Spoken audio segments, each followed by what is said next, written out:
Ladies and gentlemen, episode number 422 live. Let's go! Welcome to TAV Wrestle Wars, and welcome, ladies and gentlemen, to the final push. This is, of course, the final two shows before the grandest stage of the mall, the biggest show of the year for the Archerverse, and of course the final scheduled show of 2022, the Archerverse Slammiversary. This year, of course, otherwise known as TAV Slammiversary 2, and it is going to be one hell of an epic thrill ride. We've got three brands going head-to-head, looking for bragging rights, supremacy. They're looking to be glorified amongst the gods. They want to be immortalized on the grandest stage of them all. And all three brands are going to be going to battle for the right to be held amongst the highest of the highs in the wrestling world.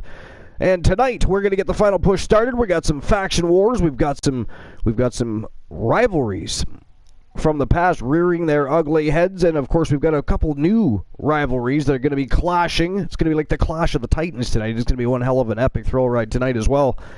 Two nights. We've got three brands going to war Sunday night. We're going to prep them over the next 2 nights. Tonight and tomorrow night, all three brands are going to be doing battle. And of course, some are still looking for that spot on the grandest stage of them all. Others simply adding fuel to the fire of that already blazing path. But we're going to get things started in just a few moments. Of course, we're going to have a look at the dirt sheets. And of course, we'll get into our Between the Ropes segment once the show gets on the go. But for now, I am flying solo. I'm not sure if I'm going to be joined by anybody in the broadcast booth tonight, but it matters not. The show must go on. The electricity must be flowing. It is time for the greatest wrestling promotion on planet Earth to get the show on the go. But again, before I do, let's have a quick look at the dirt sheets, see what's crack-a-lack in the world of professional wrestling.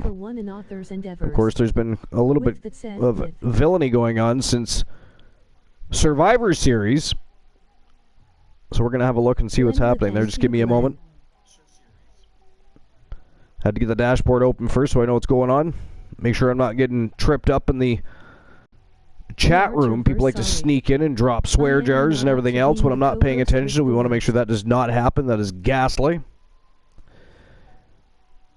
Alright, Glenola. And apparently Glenola is not going to be joining the broadcast tonight. He has deemed it that you guys are not worthy of talking to this evening. So he's just going to sit in the shadows like a demon in the night. Alright. Anyways. Back to the dirt sheet. So, the first thing I'm going to have a look at is from F4WOnline.com. And it is by Josh Nason. Now, this is speculation continues regarding William Regal's future in AEW. The amount of time on Regal's contract and potential return to the WWE are amongst unanswered questions, so we're going to be having a look at that here in a moment. One of wrestling's most interesting and unanswered stories currently is the future of William Regal. Now, I personally expect to see William Regal return to the WWE now that it's being run by, you know, his good buddy Triple H. They're very good friends in real life.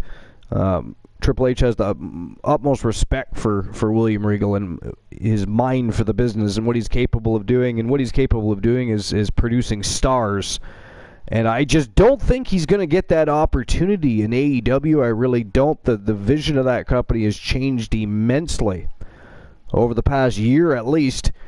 And I just really believe that he's going to be better. Believe it or not, I believe he's going to be better utilized back in the WWE where his talent can be put to work.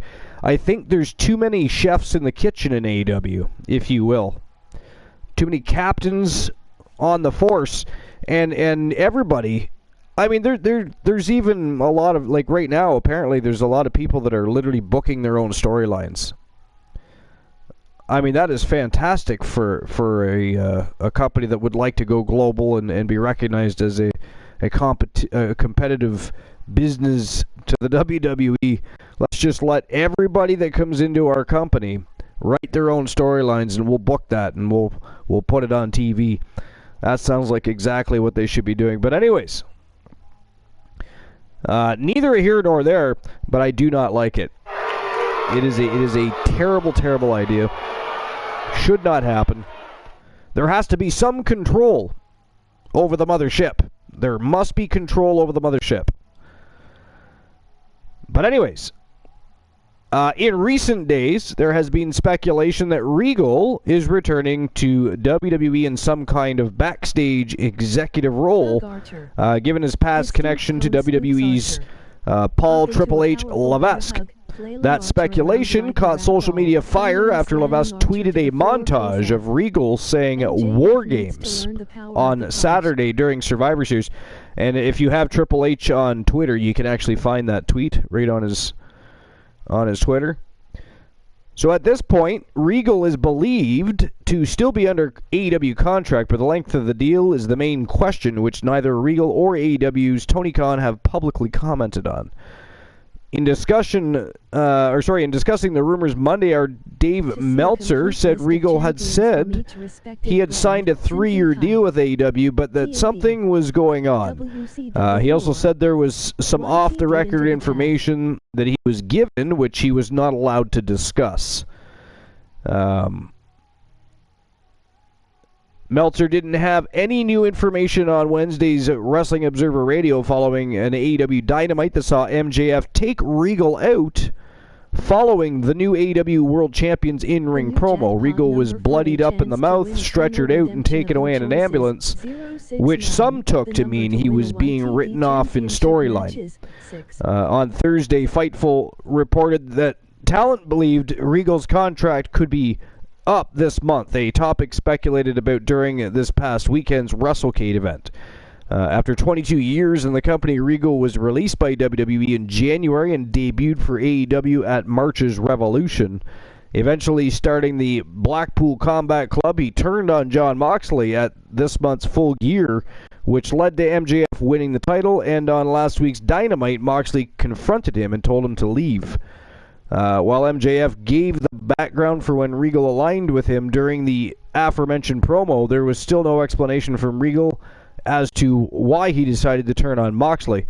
The 54-year-old Regal was a mainstay in WWE NXT for the better part of the last decade and had been the company's director of talent development and head of global recruiting during his time with WWE, and I would imagine he's going to go back to something very similar to that, I would think. Anyways, what do you think, Glenola? I don't know what you think of William Regal. I personally would like to see him back in the WWE in some fashion. I mean, hopefully back in his old role with talent recruiting, etc. Good luck, Glenola. There are some amazing and fun channel rewards. Glenola's already gambling. Glenola says MJF needs to learn the power of the punch. Good luck, Glenola. There are some amazing and fun channel. I'm not going to play the lotto, but what I am going to do, well, nobody is doing it, is see who I am today. I am Edge. Hell yeah, rated R superstar for the host with the most. Fantastique. Yo, DC! Welcome in, DC. What's going on, my friend? What's new and exciting? How is school? Or how is school going? I guess your school week is probably at an end now, is it not? Or do you have one more day of school left? What day is it? I don't even know what day it is. Oh, today's Thursday, or was Thursday, so you probably still have one day of school left, I guess. I was the first to talk in chat, Archer. Well, no, actually, well, yeah, I guess so. No, Glenola was. He said MJF needs to learn the power of the punch. Glenola's being a party pooper tonight. He's gonna lurk in the shadows, opposed to joining the host of the most, being the co-host of the most, and of course addressing all the wonderful community members that we have in this awesome community. As of right now, I am flying a solo. Regal has a unique knack for keeping himself down in put him in talent training. Regal has a unique. Can pull thought, skipping the rest. Was that supposed to be unique? DC welcomed me in. Unique knack. Yeah, probably unique knack for keeping himself down in a position to build others up. Very few people can pull that off like he has. Yeah, that's true. That is absolutely true. And I just think, you know, he did such a great job with NXT over the last decade, and I just think we need him back to continue a proper rate of progress. Because I mean, Triple H is doing a great job, but eventually he's going to be a lot busier. I mean, I think that there's going to be a lot going on with the WWE in 2023, and he's going to need William Regal at his side, along with Shawn Michaels and everybody else. I think it's going to be a team effort, but William Regal is going to really boost that team. So, yo, Krondos!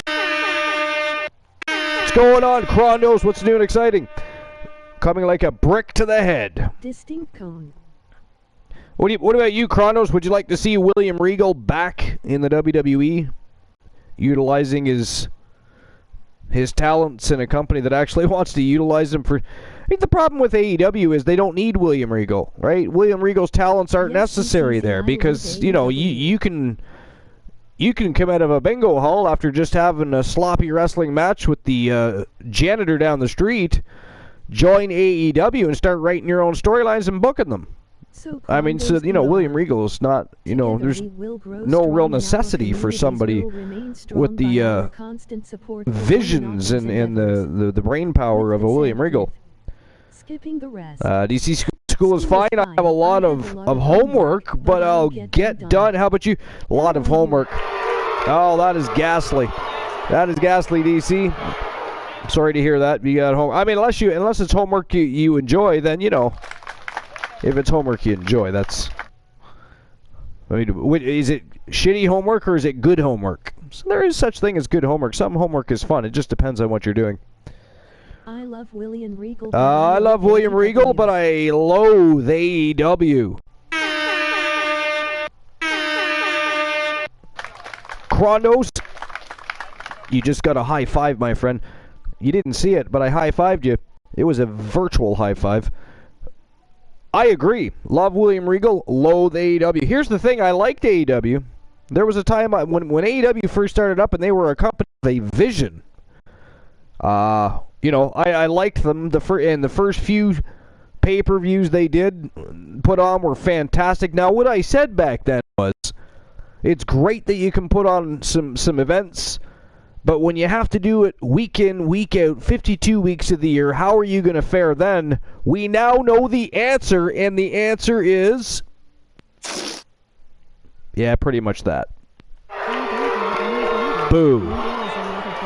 But anyways, DC says, I don't love my homework when there is a lot of them, but it's my fault, so it's, well, you know, it's still crappy homework then. Right? It is crappy. We can't celebrate it. It is not good homework. It is shitty homework. It is a buildup of shitty homework. But anyways, yeah, I couldn't agree more, Krondos. That is, but anyways, I'll jump back into the dirt sheets here. See what's crack-a-lackin'. The idea, but when I watched hey, we were just talking about this. We may as well have a look at it. Here's something from Wrestling Headlines. Mark Middleton, we've read many of his articles. Anyways, backstage news on AEW stars booking their own storylines. Plans for more programs on AEW Dark. I can't stand AEW Dark. I don't know how anybody watches that show. I really don't. It's not even good. But anyways, I suppose it's free. How are you, my right? It's free. Anybody can watch it, so there's that. I mean, anybody can but doesn't. But anyway... so Matt Hardy and Ethan Page are reportedly responsible for an ongoing storyline featured on AEW Dark. A storyline on AEW Dark. Anyways, a storyline between Hardy and the Firm. Storyline on AEW Dark.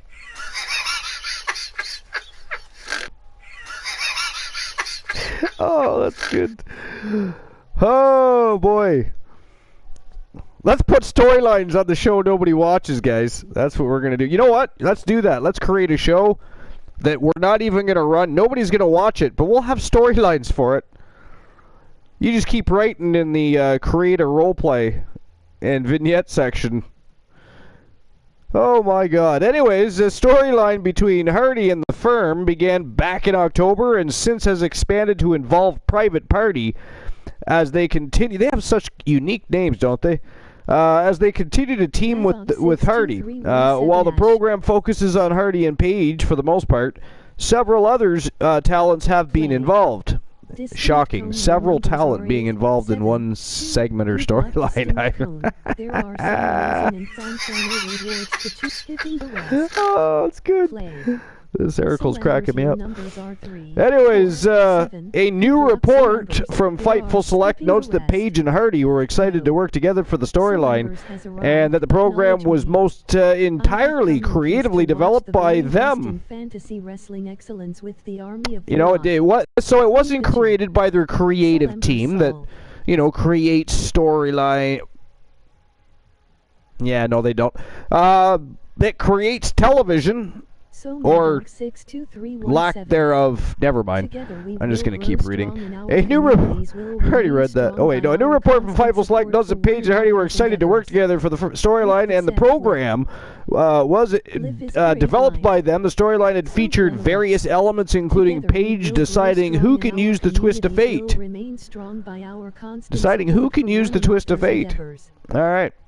There you have it, folks. They've got a storyline on a program nobody watches about who can use a maneuver largely developed by Matt Hardy. Anyway, the ongoing storyline has received positive fan feedback on social media so far. Yeah, but 2 people watch it. That doesn't count as social media feedback. I'm sorry.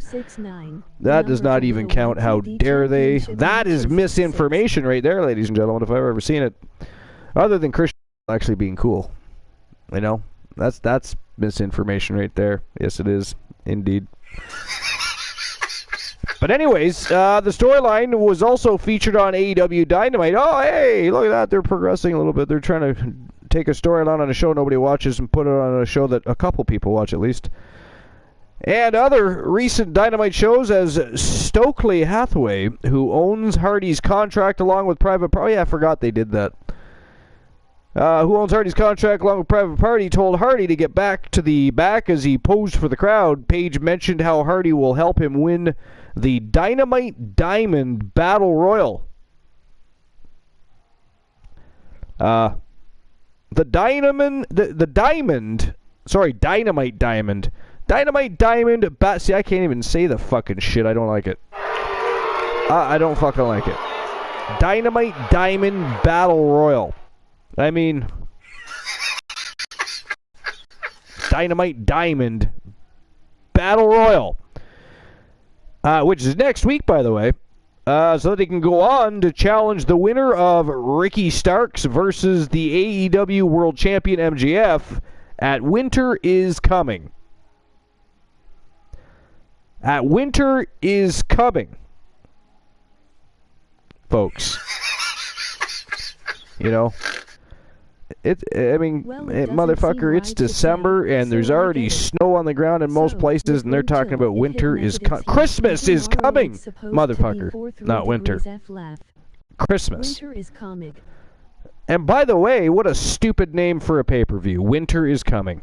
But anyway, there's no word yet on what the payoff for the storyline. There's no word yet on what the payoff for the storyline on the show that nobody watches flowing over into the show that a couple people watch. See, that's why a couple people watch it.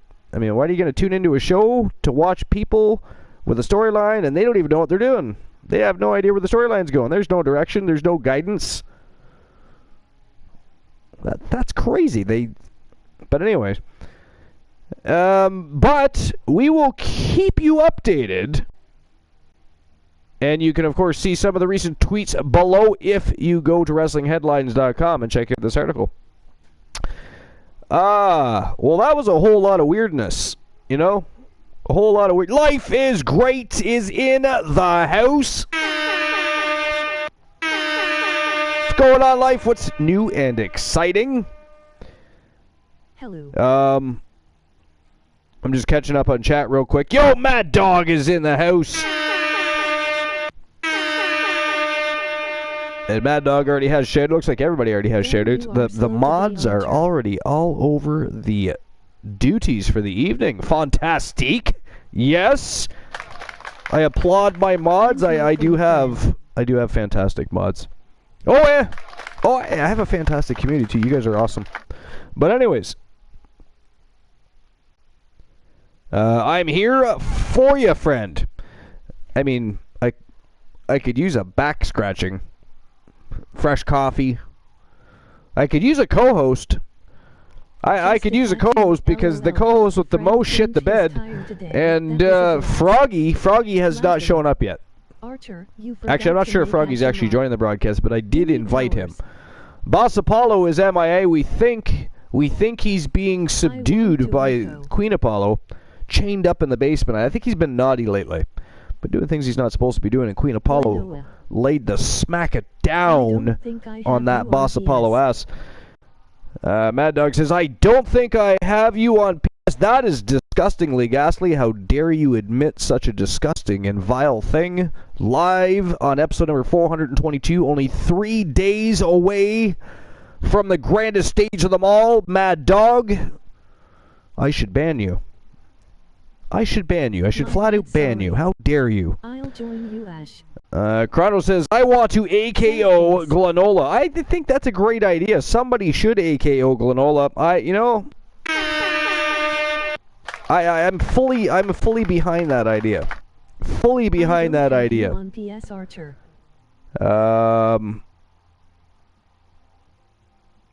DC says, I don't have you on PSR. DC, how, again, much like Mad Dog, how dare you admit to such a vile thing? I mean, that is almost a criminal act.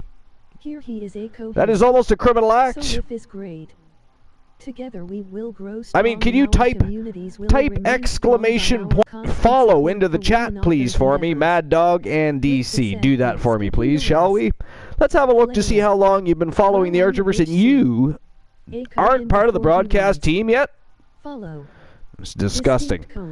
1 year, 6 months, 20 days, 23 hours, and for Mad Dog, 1 year, 5 months, 23 days. Ladies and gentlemen, I bring you facts right in front of your face that the vile acts of almost treason, when you think about it, insubordinate behavior, most certainly. They are not following on PlayStation Network to be able to become part of the broadcast of the single greatest wrestling promotion on the planet.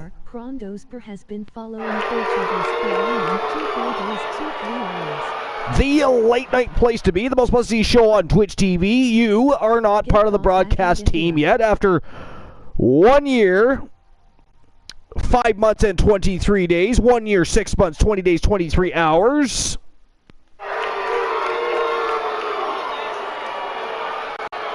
Ghastly. Chronos says, let's see. Chronos, 1 month, 24 days, 23 hours. Get the fuck out of here. Chronos, I mean, that's what they're saying to you right now because you slapped that exclamation follow in and you are just a little wee on the time scale compared to them. Mad Dog says, you never gave us it. Never gave us it. That is some fantastic English right there. I mean, Mad Dog, I'm so proud of you. I'm proud, you know. I should ban you for that, R2. Well, I mean, if you could do it. I mean, if you were able to do such a thing. You are not able to do such a thing. You know who is, in fact, able to ban people, however? That's right, that's right. That would be the host with the most. By the way, Mad Dog and DC, did you know, here's a fact for you, fun fact, Life is Great can back it up. Krondos can back it up. Did you know that we are the very best in fantasy wrestling excellence, bar none, period? And did you know that I'm going to ban Krondos? Because even though the show hasn't already started, he is already attempting to stir the pot. Act of villainy already created. Banning me from the first match of the night. We haven't even started the show yet. That is right there. That is insubordination. That is ghastly. Disgusting. Awful. Gross. Grotesque. How dare you? How dare you, Krondos? Oh, yes. Krondos hit with an AKO. Fantastic. Yo, my phone has it saved. Appreciate that, life. Breathes a little life back in to the broadcast, doesn't it? Doesn't that breathe a little life back into the... I mean, somebody finally got AKO'd. And the show has not even started. See, we're off to a great start. That is a... I mean, how... Is there a better way to start a show than AKOing somebody before we even get the show on the go? I mean, I believe Life is Great has just broken a record in the Archerverse. I don't think anybody's been AKO'd before the show actually got started. That is fantastic. That is fantastic. Not even Woozy is that vile. And I am, by the way, I'm fully... Way to go. I mean, I fully support that. I fully support you. Redeem, speed up that ban time. Glenola has my back. Since I am alone, all by myself, Glenola has left me all by myself. How dare you, Glenola? Apparently Froggy is too. I mean, Froggy could be here. Boss Apollo could be here. I mean, there's many people. The Turret Man, you know. There's many people. Christian Cool. There's folks that could be here that choose not to be. It's fine. As ghastly as that decision is. But anyways, Glenn, hop on with him. You see, even Mad Dog is in support of the great Glenola, getting his ass on here and doing what he does best, addressing his fans, the community. By the way, the greatest community on Twitch, and they are here for you, Glenn. They are here for you. Well, they're here for matches too, but they really want to talk to Glenola, the great Glenola from the Glenolaverse. I ended the my stream because Captain Red Dead. DJ Lone Wolf, Night Breeze. I mean, depending if you follow on Twitch, Twitter, WhatsApp, Instagram, TikTok, Facebook, of course, live on Twitch. Twitch.tv/Glenola. But anyways, I end up to it, unfortunately. I ended my stream because I couldn't continue.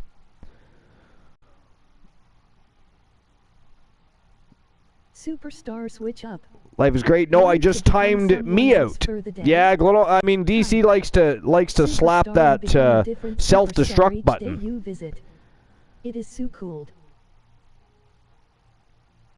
DC has her own self-destruct button. When she gets bored, she blows herself up, so to speak. Feel better, my Glenn, so to speak. Anyways. All right, but anyways, you know what? We are going to get back to the dirt sheets in just a moment and see what else is crack-lacking in the world of pro wrestling before we get into Between the Ropes segment, which I do have a fantastic list tonight, by the way. You're going to love the list from today. It's actually something that I had picked out for the last show, and we just didn't get to it. But it was actually it correlated with Survivor Series, which happened, of course, last weekend. So I'm going to read it anyways because it is quite a good list. But anyways, I say, ladies and gentlemen, I think it is time to get the show on the go and get episode number 422. Crack-a-lackin'. What do you guys think? Are you guys ready? Are you ready? I know I'm ready. I know Glenola is ready. I know Life is Great is ready. Krondos is ready. So that said, without further ado, ladies and gentlemen, let's go. Episode number 422 live. Let's go.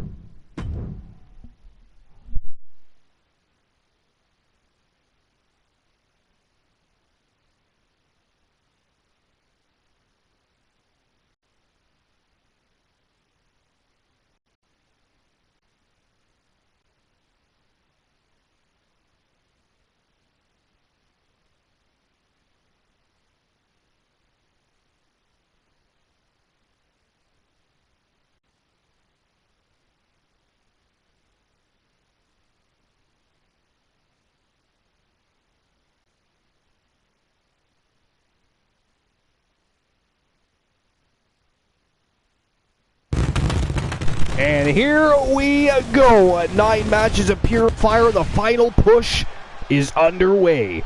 We are just 3 days away from the biggest and grandest stage of them all here at the Archiverse, the Archiverse Slammiversary 2. This Sunday night, 3 brands going to war, bragging rights, supremacy, that thirst for blood, the lust for gold, and of course, that fate. They are looking to be immortalized by the wrestling gods.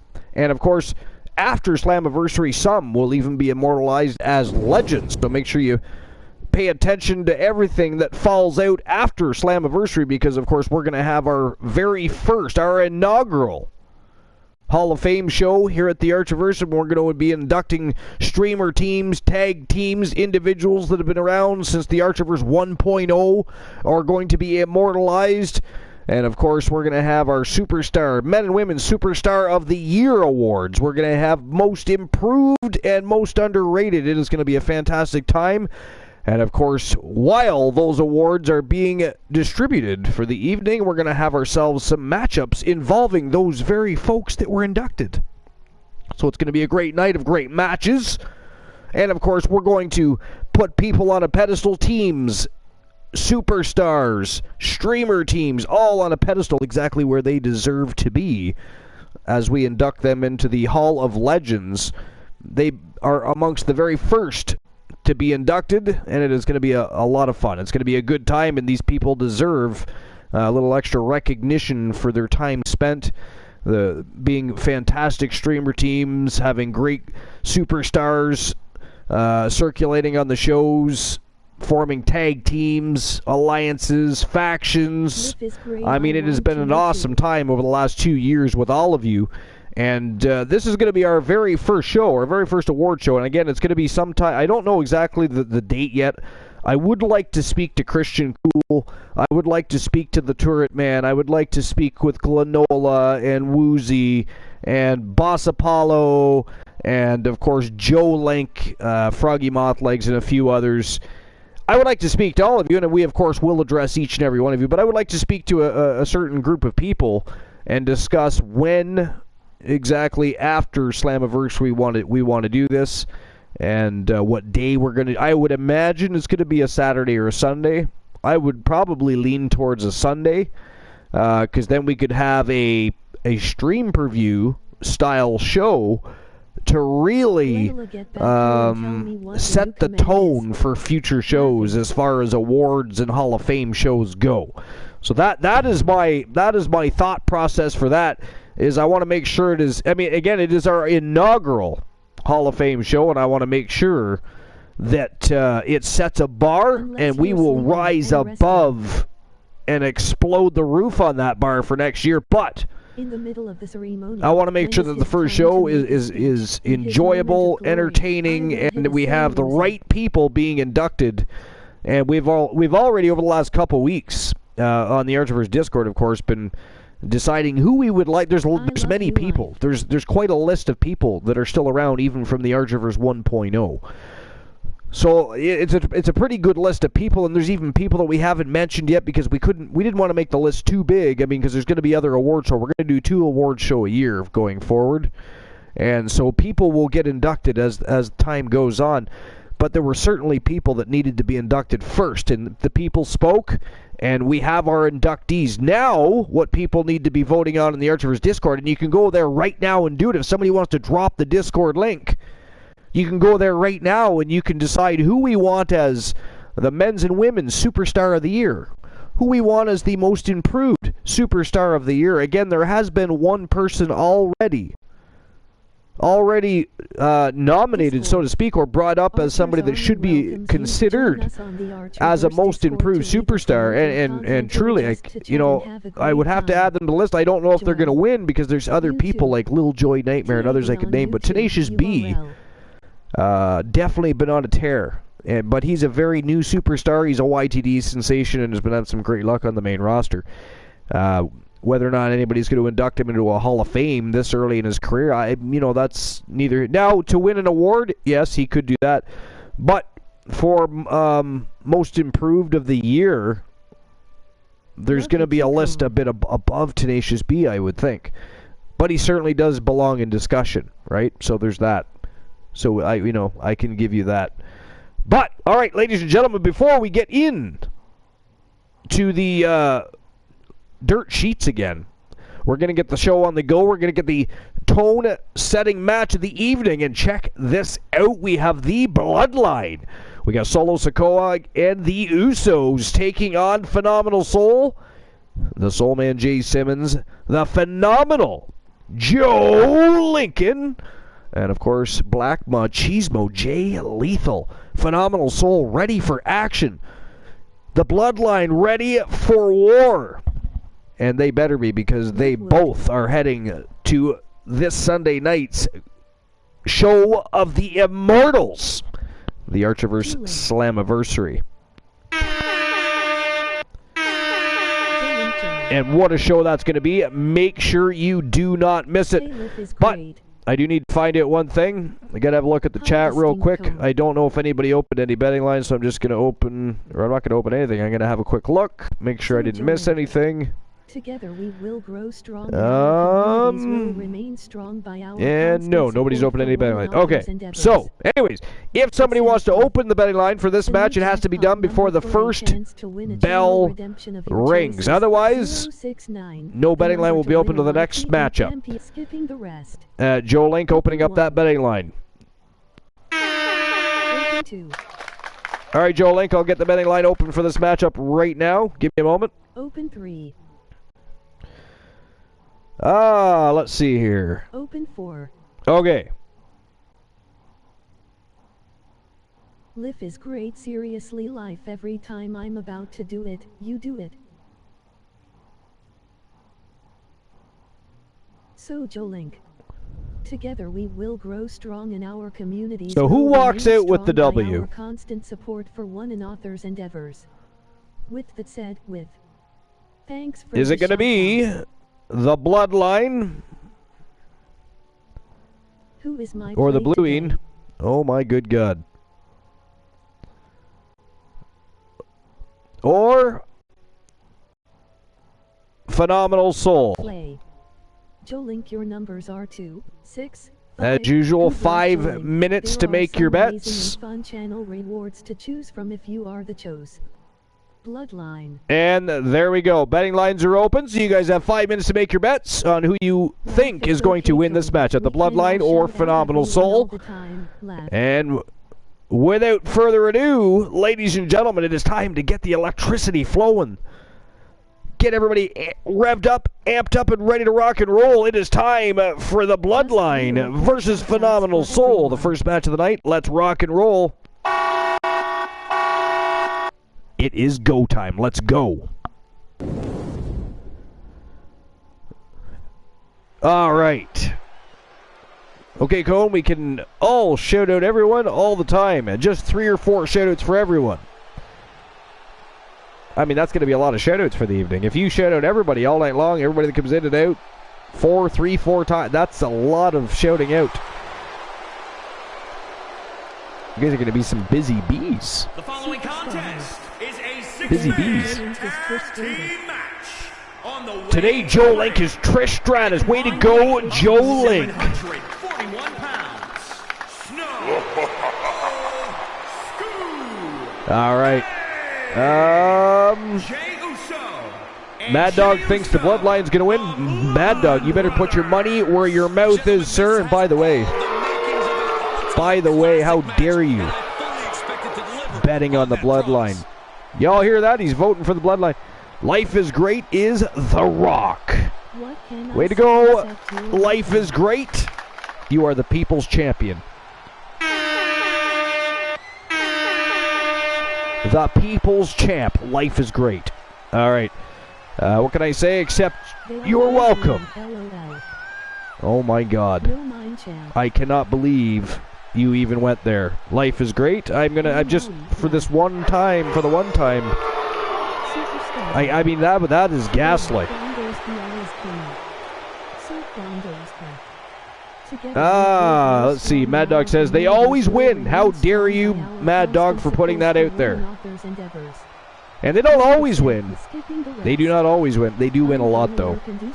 I mean, you're not necessarily wrong. But how dare you anyways? How dare you?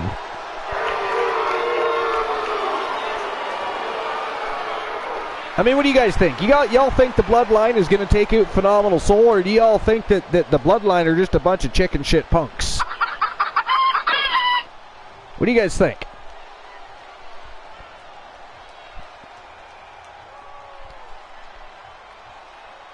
Wife says, I love Maui. Oh my god.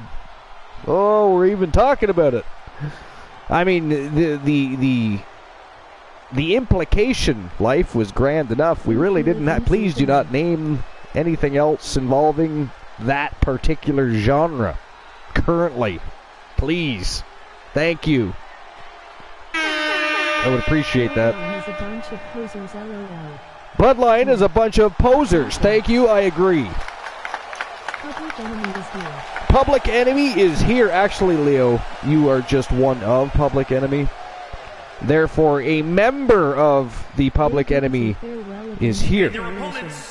But that said, life is great.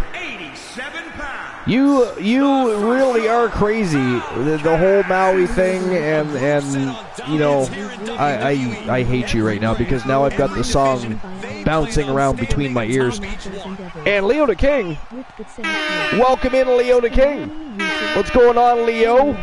What's Titan G doing tonight? Have you talked to Boss Apollo or Titan G today? And if you have, message them right now and tell them their ass is late. Gaslight. Phenomenal Uzi. Oh my god, no. Oh my god, no. I mean, we can't have that. We don't talk like that. Oh, no. No, life, that conversation is over now. We've moved on. We have moved on. We are not discussing that. Titan G's in the house. Public Enemy is right, Leo. Well, I mean, you're still missing Boss Apollo, so now you're just two-thirds. Now you're just two-thirds.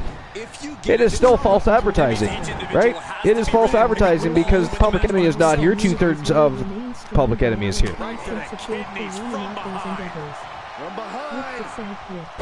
Alright, anyways, back to the dirt sheets.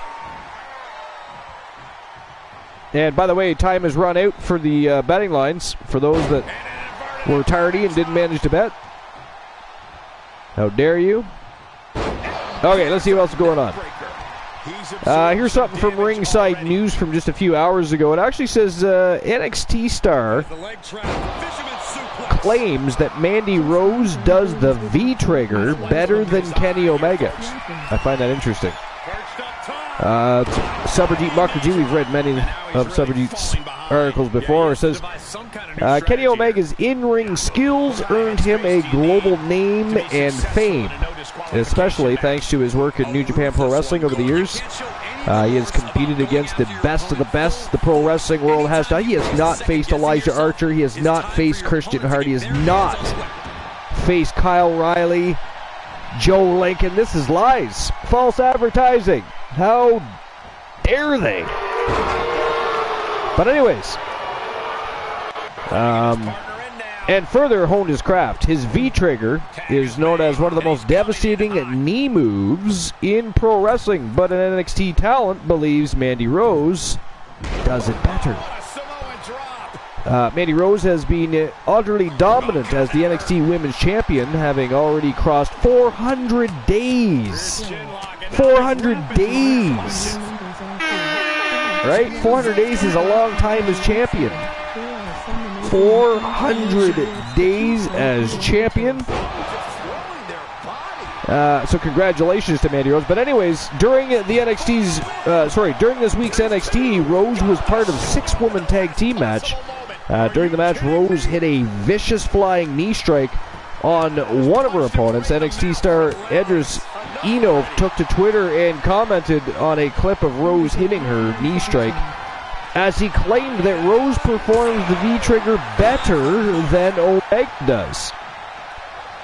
We will have to wait and see whether Kenny Omega will end up responding to his comparison or not. Knowing him, Omega will take it in a stride and likely compliment Mandy Rose instead, which likely will happen. And again, goddamn, congratulations to Mandy Rose. 400 days as champion. That is awesome. All right. So anyways. So here's something from Wrestling News. E-Wrestling News, sorry. And it says Eric Bischoff discusses what he paid attention to when Vince McMahon retired. And I'm just trying to find out who wrote this. It doesn't seem to have, unless it states at the end of the article, we'll have to see. I don't see anybody that published this, but... So, speaking on the 10 count with Steve Fall podcast, former WCW president Eric Bischoff commented on paying very close attention to some of the metrics after Vince McMahon retired from WWE, as well as the respect he has for the now former WWE chairman. On what he paid attention to when Vince McMahon retired, my interest in wrestling isn't in what's going on inside of the ring necessarily, directly. It's what's going on behind the scenes. What's happening to elevate the industry in any way, shape, or form? How is the business of the wrestling business being grown? If it is or isn't, that kind of stuff interests me. So I've noticed, obviously, because you know the stock market was the first thing that I kept my eye on when I heard about Vince retiring. I didn't go, wow, what's going to happen to creative? Oh my gosh, what's Triple H going to do when he takes over? Oh, who's going to get the title? What's wrestling fans going to do? And I'm not knocking that way, by the way. My first thought was I'm watching the stock because for years, every time somebody in the financial markets talked about WWE and the stock, as successful as it was, the one thing that everybody talked about was Vince McMahon and his age. What happens when Vince McMahon retires? What's going to happen with the stocks? The first thing I started paying attention to, and then I started looking at the ratings. And then I started looking at some of the creative, i.e. the White Rabbit story. I'm thinking, okay, that's different. Nobody's done that. That's going to grow the business or at least create interest that didn't otherwise exist. Those are the things I look for, and what I've seen so far on those kind of data points is tremendous amount of growth in interest on his respect for Vince. Those are some cool things, and I think for me, I looked, I said I respected Vince McMahon, and I respect him more now today from a business perspective. I want to make that clear from a business perspective. I respect him more now than I ever have, because what Vince did was build an infrastructure around him that not only allowed WWE to become a seamless, or the transition between Vince and Stephanie and Triple H, it's not only seamless, the business continues to grow. And there's not a lot of executives that have been at the top. The chairman in this case that have been able to walk away while being successful, wildly successful in defying the stock market, walk away and the stock actually go up. That is a credit to building that infrastructure and putting the right people in place to manage that business. And it says you can keep up with all the wrestling news and any further information that comes out of that particular story if you happen to go to eWrestlingNews.com. All right. Let's catch up on the chat here real quick. That is a long time to be champ. It is. 400 days is a long time for anybody to be champion. I just happen to think it's very cool that, it happens to be somebody from the women's division in NXT, for that matter. No way. He's in total disbelief. Life says, just means I'm villainous without dropping swear jars. No swear jars. Right? That's the vibes. Watching from work, how is everyone? Boss Apollo, how dare you work? How dare you have a job? How dare you, adult? But anyways, Boss Apollo, how you doing? Thanks for stopping in and lurking while you're working. Doing a little twerking, he is. Twerking like a gherkin. But anyways, Titan G is the closest so far. Is he now? Closest to what? I'll have to go back and look. 459. You gotta be kidding me. He is just reeling from that offense. Now I can forget what the numbers are, so I gotta go look. So 459 is in 669. That's not close at all, sir. Not close at all.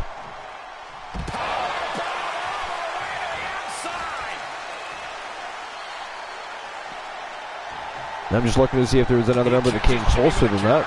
459. No. 897. Yeah, no. Nobody's close. Not at all. 069 and 669. I mean, he is the closest, but I mean, that's only because not everybody's been playing yet. Joe Link, not much. Boss Apollo, just working. Yes, Joe Link and Boss Apollo both working and lurking and working for the Archiverse. I do appreciate your boss a lot for paying you to work for me. I love that. That is fantastic. Everybody needs a boss like yours, Joe Link. We've discussed that before, but it is certainly true. We applaud your boss. He is fantastic.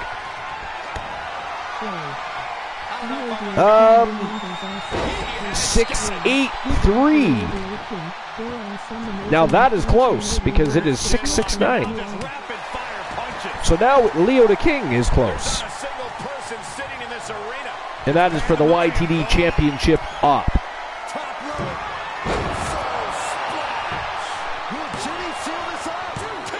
So at least somebody has got close to the number. But anyway, back to the dirt sheets. All right, so here's something this is from a couple days ago, but I actually missed this little bit of news. It's by Andrew Ravens, WrestlingNews.co, and it says backstage reaction to former WWE star being brought back by the company. So WWE brought back Brian Kendrick to work as a producer for the Survivor Series War Games Premium Live event. And ladies and gentlemen, the phenomenal Joe Lincoln has just been eliminated. It is now down to Black Machismo Jay Lethal and the Soul Man Jay Simmons against all three members of the Bloodline. But anyways, Brian Kendrick to work as the producer for the Survivor Series War Games Premium Live event. He put the SmackDown Women's title match between Ronda Rousey and Shotzi together with Jason Jordan. Fightful Select first reported the news, while PWInsider.com later reported that Kendrick hasn't officially re-signed with the company, indicating that he is working on a trial basis. Dave Meltzer of the Wrestling Observer reported in the Daily Update that Kendrick's being brought back was a surprise to most people, including those at NXT who know him. Kendrick was asked and was granted his WWE release in February after working as a producer. He was set to make his AEW debut on Dynamite against Jon Moxley just a day after his departure, but that was nixed after he was trending on social media because fans posted old clips of him giving conspiracy theories related to the Holocaust and more. Kendrick stated a decade ago that the Holocaust is overblown, and the Red Cross stated it was only 250,000 Jews who were killed, and the number was blown up to justify the creation of Israel. Kendrick said the 9/11 tragedy was a hologram, and Osama bin Laden's killing was fraudulent in 2011. He also discussed his theories about the JFK assassination, the moon landing, Big Brother, ghosts, and many other conspiracies, including the size of Christian Cool's penis, which have been debunked, because we all know Cool's penis is not actually big. Kendrick did apologize for his comments, however. So that's interesting. I mean, is anybody here a fan of Brian Kendrick?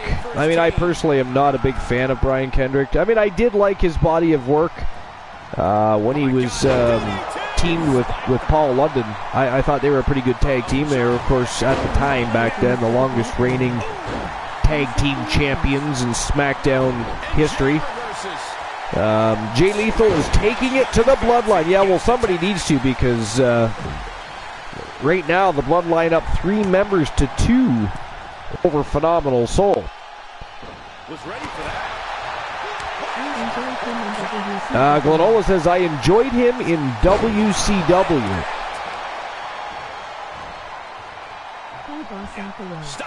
Joling says, not really, thought he was decent though. Yeah, he was a decent wrestler. He never really did anything that grabbed a hold of my attention and said, yeah, I need to just keep paying attention to this guy. You know? I mean, even when he was wrestling with Paul London, I actually thought Paul London was a better wrestler. So, I don't know. For me personally.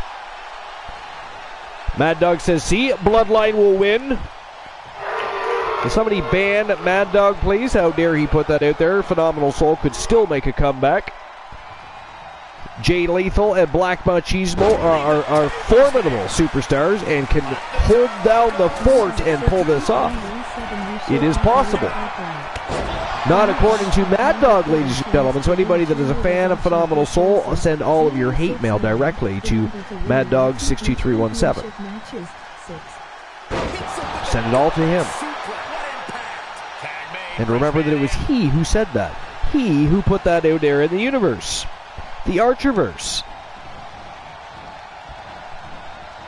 Oh, look at that torch of their opponent.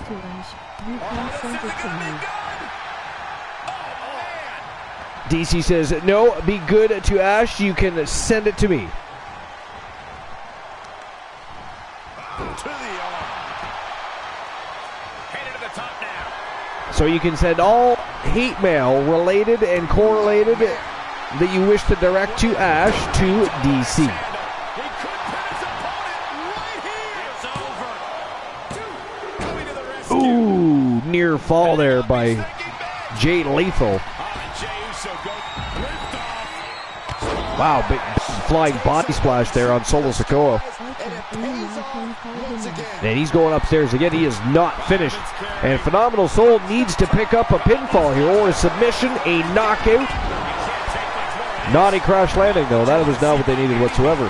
And a huge headbutt from Sikoa. And another one. He's going to do a third. He's going for a trifecta here. Oh, jumping headbutt that time. Savage. And back in comes Jimmy Uso. And now Jimmy Uso going to try and return the favor. Oh, Machismo rolls out of the way. And Jimmy Uso lands with nobody home. He crashed and burned. And now Black Machismo going to take to the skies. Air Lethal coming up. Let's go. And then the big flying body splash by Jay Lethal. Let's go, Lethal. Come on. Let's go, ref. Do your job. And there we go. Phenomenal Soul, Mad Dog have now evened the odds. What do you have to say for yourself now, sir? What do you have? I'm blowing the whistle, sir. I'm blowing the whistle on you. Boss Apollo. And he might be reaching the threshold of what he can withstand. Archer, only I can call him Ash. Well, that is incorrect information that you're, putting out there in the Archer because I just called him Ash. Oh, look out. Double leg drop. Lies, propaganda, deceit. How dare you put that out there? Boss Apollo, DC says, I'm good. How are you? Luke, the Gooner 94 in the house.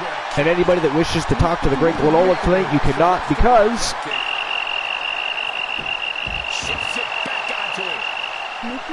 he is lurking in the shadows. Mickey James match was awesome tonight. I mean, Mickie James hasn't wrestled yet tonight. I do not know what you speak of, sir. Boss is pretty good, just working. Yes, we've already established that he is twerking at the moment, as is Joe Link. All right, back to the dirt sheets. Let's see what's crack-a-lackin'. An imposing array of offense from him here. Nothing is going to stop him now. All right. Oh, here's something that's interesting. This from about 7 hours ago from Wrestling Observer by Ian Carey. We've, of course, read Carey's articles before, but AEW's Dax Harwood says FTR have considered taking a year off of TV wrestling. Harwood says he's under the impression his AEW contract ends in April 2023. Dax Harwood says FTR has considered taking a year off from wrestling on television.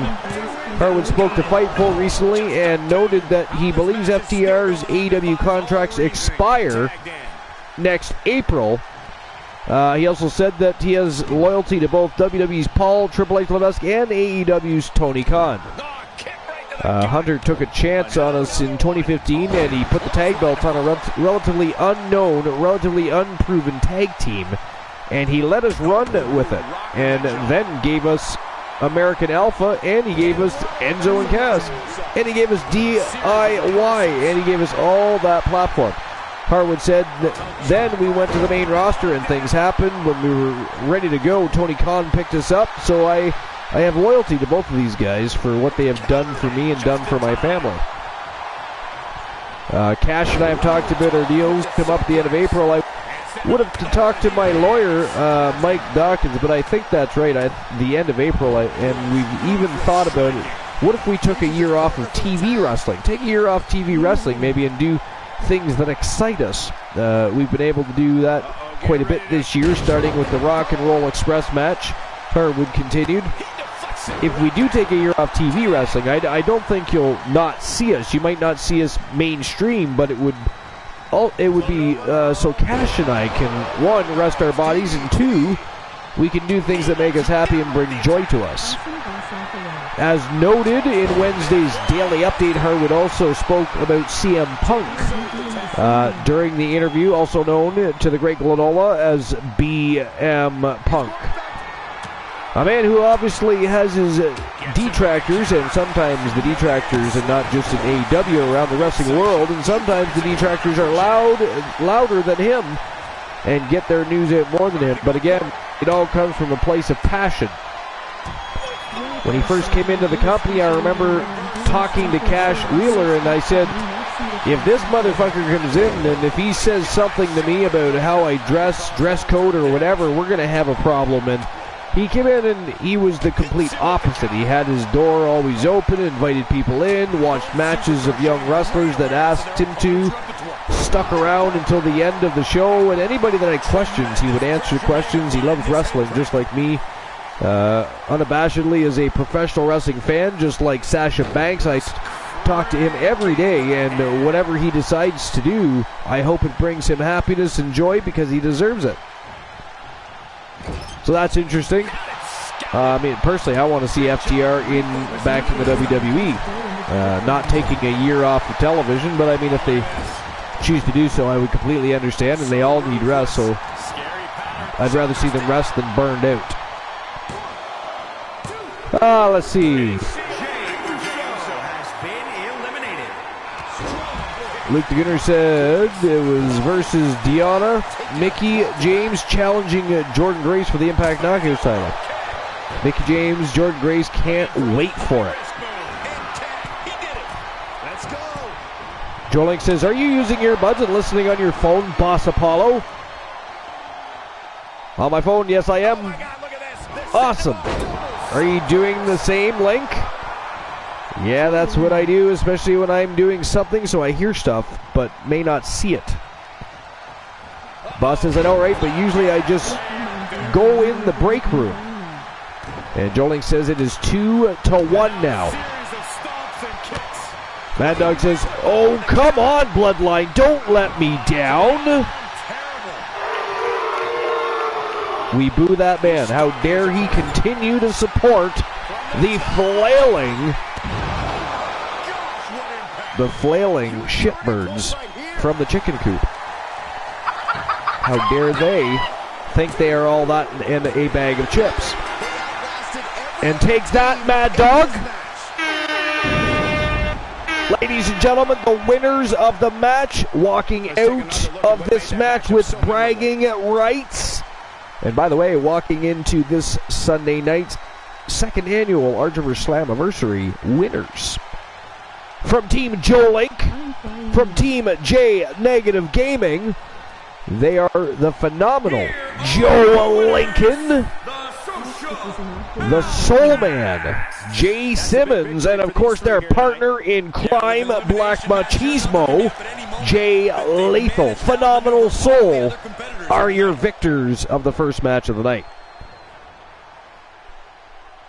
Mad Dog, what do you have to say for yourself, Mad Dog? I'm blowing the whistle. I'm calling you out right now. What do you have to say for yourself, sir? What do you have to say for yourself? All right. Joelink says GG's. Let's see some GG's in the chat room. Thank you. All right, on to the next match of the night. And I'll, of course, issue the payout for that matchup before I, forget. Give me a moment. The new jackpot number for a chance. Next match of the night, though, it is Peyton Royce and Billy Kay, the Iconics, taking on the Wolfpack Gals from Team Tiliana Pierce and Distinct Cone. Representing the Wolfpack, they are the Wolfpack Gals, the Anomaly, Tia Stevens, and the longest reigning and most winningest champion in Archiver's history, the Viking Rose Brewer, and of course being led to the ring by their... Guess I have to bet that. Well, he is the leader of the Wolfpack, is what he is. He is from Team The Great Glenola. The Wolfman Alan Severn leading the Gals to the ring against the Iconics. But who do you guys think is walking out with the W? That is the question. Who's walking out with the W? All right, so I'm issuing the payout for the last match, and the winners of the match, one more time, just for Mad Dog, Phenomenal Soul are the winners of the first match of the night. All right, there we go. The longer the match seems to go, the more likely the Soulman figures out how to win. Right, that's what I'm saying. I mean, I did try to explain to Mad Dog that you just don't put things like that out there. You don't bet against the phenomenal Joe Lincoln, against Black Machismo, against the Soul Man, Jay Simmons. How dare he? All right, so who walks out with the W here?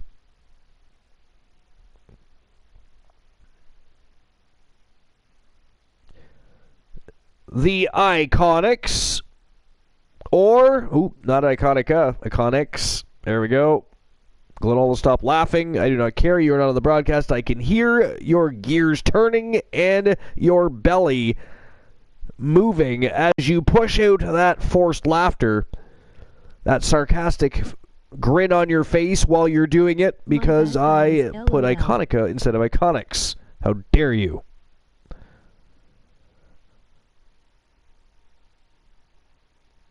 All right, so, or is it going to be the Wolfpack Gals? 5 minutes to make your bets. And there we go, guys. Betting lines are open. And it is showtime and go time for matchup number 2. The Iconics versus the Wolfpack Gals. Let's go.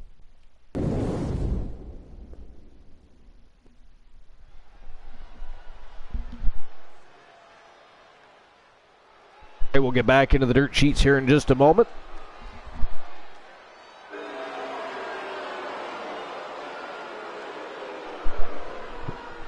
All right, let's see what's going on. What's crack-a-lackin'? What else is going down in the dirt sheets? And Peyton Royce, the Iconics. A duo that always delivers when it comes to tag team action in the WWE Universe is ready for it. Here's something interesting. F4WOnline.com by Ian Carey, and it says there's apparently a former Olympian to debut on WWE NXT Level Up. Gangelo Hancock is a former Olympic wrestler for Team USA. That's interesting to me, and I love the fact that they're sticking to their guns. They're looking for actual professional wrestlers that have an athletic background, or they don't have to be professional wrestlers, but that does help too. But they're looking at actual trained athletes and people that actually want to be in the world of sports and sports entertainment, as opposed to just trying to find the next Miz. Which again, how many Miz's have we found, right? So that era is hopefully over. We're not trying to take models and Joe Blow from the bingo hall down the street and trying to turn him into a superstar, right? Much easier and much better, anyways. When you find actual athletes that are used to training and working hard, and I mean they're building their bodies so they're less likely to become injury prone and full of injuries over time. But not that they can't still be injured. Athletes get injured all the time, but on a lesser scale than just trying to take a nobody and throw him against a wrestler that's it's just I hated that whole thing. I hated the Divas era. I hated the whole trying to turn the average Joe into a pro wrestler. I didn't like any of it at all. I mean, I don't know what everybody else thinks, but I couldn't stand it. Let's see. Mad Dog says, "My bad, guys." All right, way to go, Mad Dog. Taking it like a champ. So I'm going to have to vote not Wolves. Thank you, DC says. Guillermo says, Soulman won the most brutal match in Archerverse history, and possibly the longest match. Not possibly, sir. I'm 99.9% sure it still is the longest match. It was a last man standing falls count anywhere match against the Wolfman. It went over an hour, and Wolfman was thrown off of a semi-trailer 4 times, and that is facts. That is facts. I mean, they fought it out in the hallway, in a locker room, in Triple H's office, in a back parking lot, on top of a car, a limousine, finally a semi-trailer. It was a badass match, let me tell you. A badass match. Never been replicated. But anyways, DC says, thank you, Glenn and Archer. I was worried about what I would find Ronin. Glad to see she's still a Viking. What? Oh, Rose, okay. You knew she was still a Viking. DC, it's not like you just come back after a year of being MIA.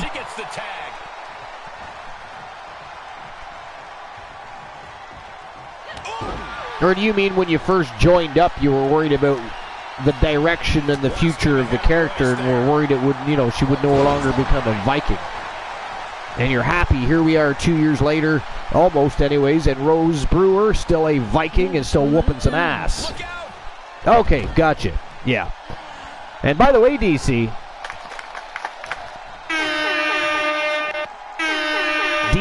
the VIP of the Army. Appreciate you being around for so long and being part of the community. Appreciate everybody. But specifically, people that have been here since the dawn of time as far as the Archerverse goes, they need to be acknowledged. And we try to do that as often as possible. And when I joined the Wolfpack too, yeah, that was, I was not surprised at the fact that the Wolfpack were adding to their litter, if you will. To their litter. Anyways, Mad Dog says, may I ask, who is the hottest diva now or past?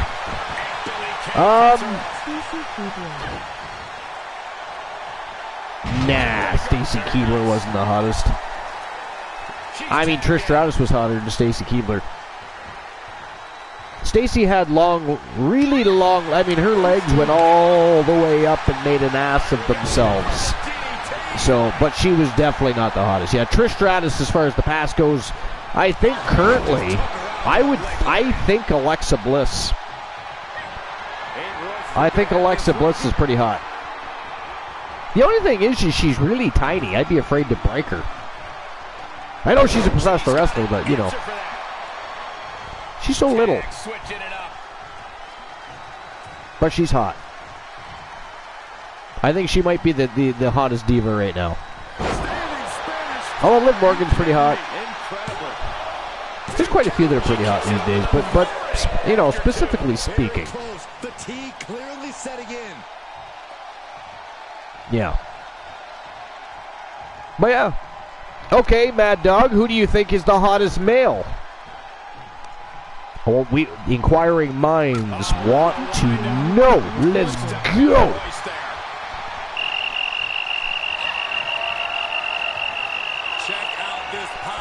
Luke the Gunner says, why do people like to fight barefoot? Is that a joke? Is this a riddle?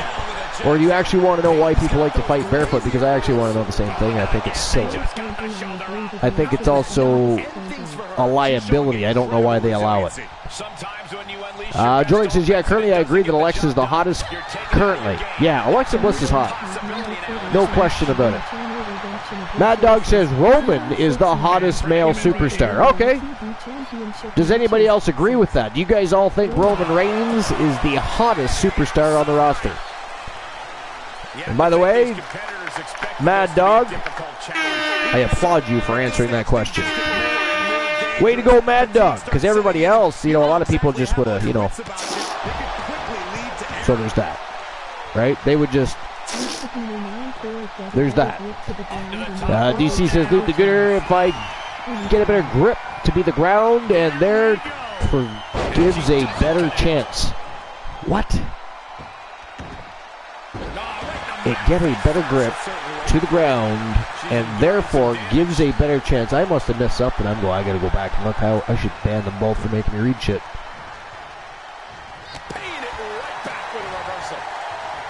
Yeah, I don't see anything. What is going on here? Oh, okay. She's answering Luke the Gooner's question. Why do people like to fight barefoot? Yes, I figured that out, DC. I was very confused at first. But anyways, Joe Lake, Luke the Gooner, what do you guys think? Do you guys think Roman Reigns is the hottest male superstar? Or do you think maybe it's L.A. Knight? Or maybe you think it's Seth freaking Rollins? Doink the Clown? Lil Joy Nightmare? I don't care. Pick one. Pick one. That's what I'm saying. Pick one. I think it's not.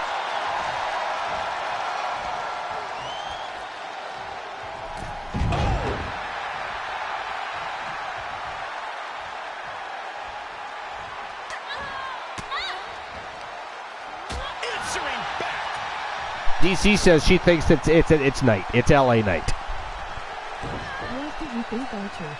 Mad Dog says, what do you think, Archer? What does Archer think? Well, currently, I probably have to agree with DC. To be fair, I think L.A. Knight is pretty sexy. But I mean, Montez Ford is pretty hot. Every drop of sweat on the ground. I mean, I have no shame. I can admit when I see a hot guy. Montez Ford is, you know, he's pretty smoking hot. He's quite gifted in the ring, too, by the way. Sliding back into the action. Y'all notice Joe Link isn't answering the question. Luke the Gooner is not answering the question. Just us, Mad Dog. It's just you and I talking about hot guys. You and I talking about hot guys. I mean, there you have it. Episode number 422. What went down on the show? I missed it. Mad Dog and Archer talked about hot guys in the WWE. I mean, our VOD is going to explode. Our VOD is going to explode. DC says, well, we can see someone that is hot. It doesn't mean we want them. Mad Dog says, but yeah, I tell Crazy Bliss is my real wife and she wants to hurt me. Well, I mean, I can understand that. I mean, you don't tell your wife things like that. That is just a way to get killed while you're sleeping. No, I think Theory. Well, you think Austin Theory is hotter than LA Knight? Had to think about it for a bit. I mean, I don't know if he's hotter than LA Knight, but he's definitely a pretty good-looking dude. I mean, you could put him on the same level, maybe. Put him on the same level. I don't know if he's hotter than LA Knight, though. I'd have to have a mugshot side by side. Now, I know Austin Theory, a little bit younger. He is to the south of the northern part of the age group.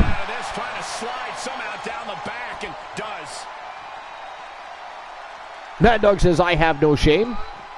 DC says, but why not, Archer? Why not what? Joe Link says, the same caliber. Yeah. Yeah. I mean, I can't disagree. I mean, Austin Theory's got the look, he's got the talent, the charisma, he's got the confidence, he's got an ego, but not too big a one. Glorola says, Crazy is the calmest, most even-tempered person ever, Mad Dog. She wouldn't kill you. She wouldn't kill you quickly. No. She would take her time. Slow and steady wins the race. In that case, it's of course the race to Mad Dog's death. But Luke Gear says, I hate going barefoot. Don't see the appeal of it. I don't see the appeal of it either. I think it's gross, actually. You know? You're stepping on God knows what. Saliva. Semen.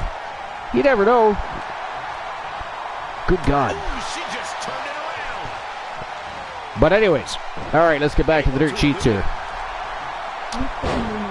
So back to that article. It was former Olympian to debut on NXT Level Up. And this is again by Ian Carey, and his name is Giangelo Hancock. Is a former Olympic wrestler for Team USA. So Tavion Heights is set to make his, I guess his name is Tavion Heights, is set to make his WWE debut on NXT Level Up. Real name, Giangelo Hancock. We just discussed that. The 25-year-old competed in the men's Greco-Roman 97-kilogram competition at the 2020 Olympics. He defeated Mikhail Kajaja of Serbia in his first match before being eliminated in the next contest after a loss to Tadeusz Michalek of Poland.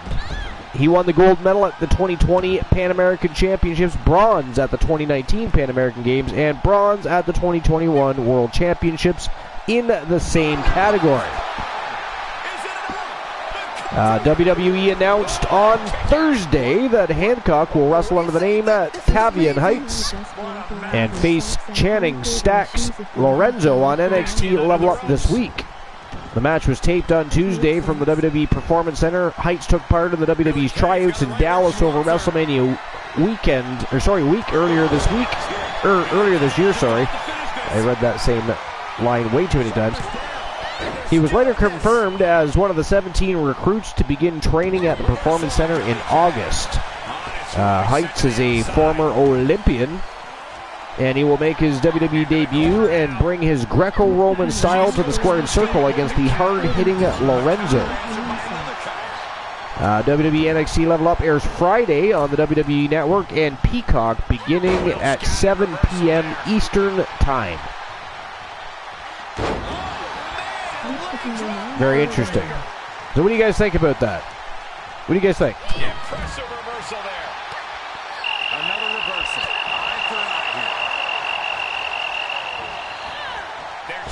Let's go. Today I asked you a question. Answer the question. How dare all of you? What do you guys think of this Giangelo Hancock, a.k.a. Tavion Heights, a bronze and silver medalist from both World, Pan Am, and Olympic Games, bringing his Greco-Roman wrestling style to the WWE. What do you guys think about that?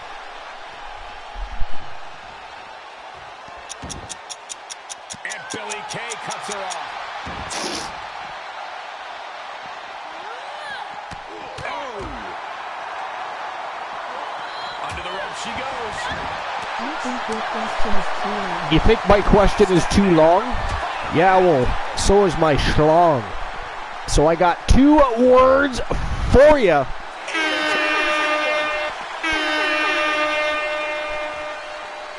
Anyways, the question was, what do you think of D'Angelo, a Olympic, Pan-American, and World Games wrestler in Greco-Roman wrestling style coming to the WWE? And that question was for everybody, not just DC.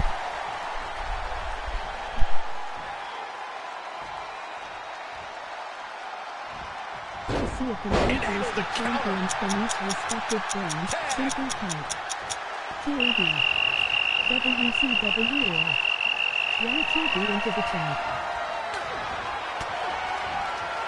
Oh, she counters right back on Billie Kay. Oh! Check out this power, ladies and gentlemen. Up and... Nobody has an opinion? The new jackpot number 30 chance to win a channel redemption of your choices. 069, the number to win a YTV championship matches. Lies, you do care. You'd like to see. You'd like to know if there were pictures. You'd have to ask Christian Cool to show you his wallet. I think it's fun. Anyways, DC says she thinks it's fine. Yeah, I think it's more than fine. And it's about, for me personally, it's about time that they start looking for actual, again, you know, I was not a fan of the reality wrestling era, which was, you know, trying to make professional wrestlers out of either regular people or swimsuit models, underwear models, high heel models, nose mining models, any models you can think of. But what they did not make was good wrestlers out of these people. You know, a lot of them looked great, like Stacy Keibler looked great, but Stacy Keibler couldn't wrestle her way out of a wet paper bag. And she lets her out of the submission. I don't know if it's mercy or if it's somebody who's not done playing with their prey. I don't like that pictures, but somebody sent me pictures of their ass and said, "Oh, you're an ass woman." Nice. I happen to be an ass man. I like a nice ass. She wants to finish this. I mean, generally speaking, a woman's ass, but, you know, I know a couple of guys that have a pretty nice muscular ass. I can't, you know, I'd have to admit. Oh, had that well scouted. Peyton is being carefully measured now. Wants to become someone else for the day?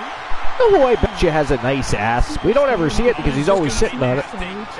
But I bet you if he was to stand up and take a picture from behind as opposed to just showing us his beastly face, he is a sexy beast. But Night the Undying, I bet you, has a nice ass. I would almost be willing to bet. DC, what do you think? You got me on this one?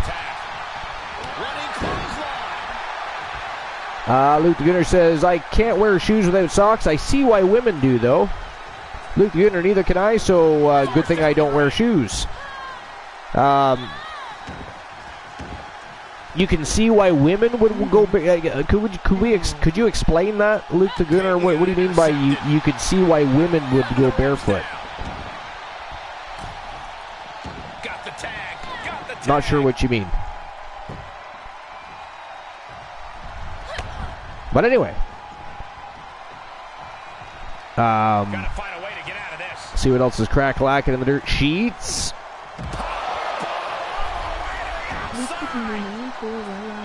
Here's something from Wrestling Headlines from about an hour ago by Mark Middleton.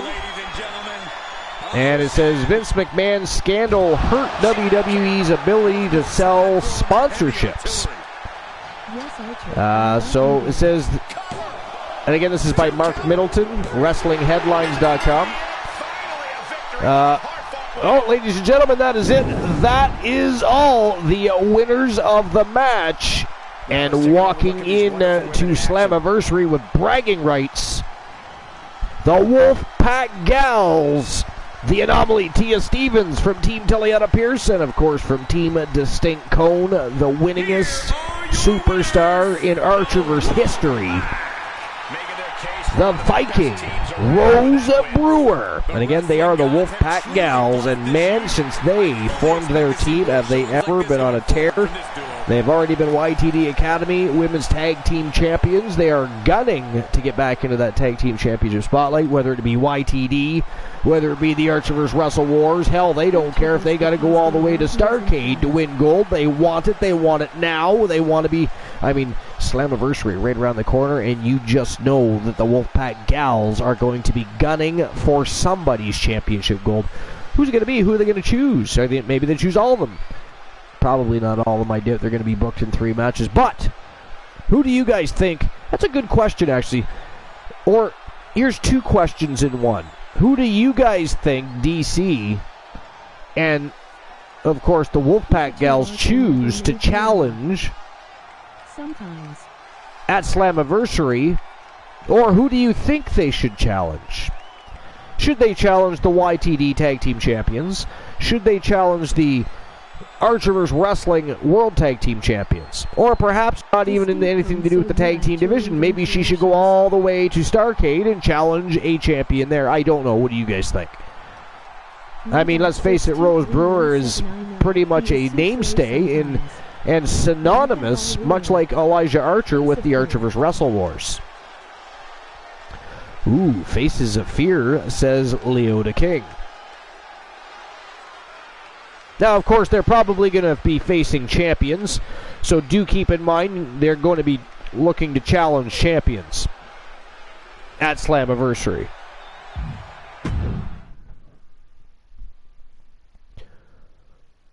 All right, here we go with the next match of the evening. We're going to keep taking a trip down that lane of women's tag team wrestling.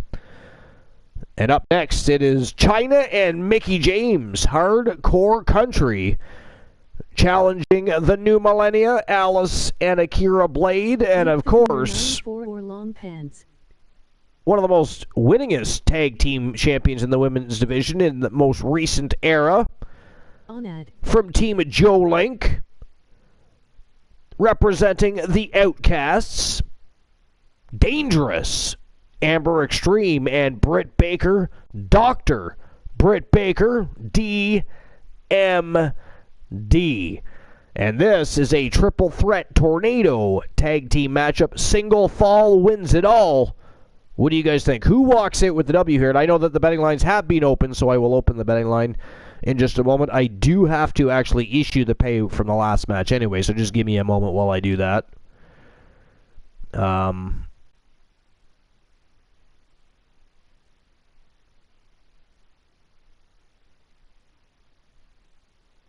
Okay, so the winners of the match, the Wolfpack Gals defeat the Iconics. That was a fantastic match, though.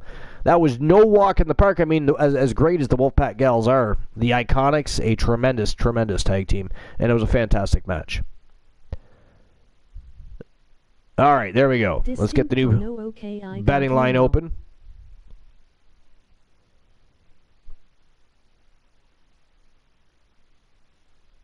Who walks out with the W? Is it going to be Hardcore Country? Is it going to be the New Millennia?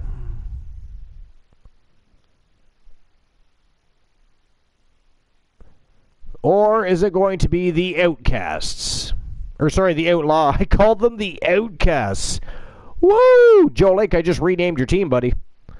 You are no longer known as the Outlaws. You are the Outcasts.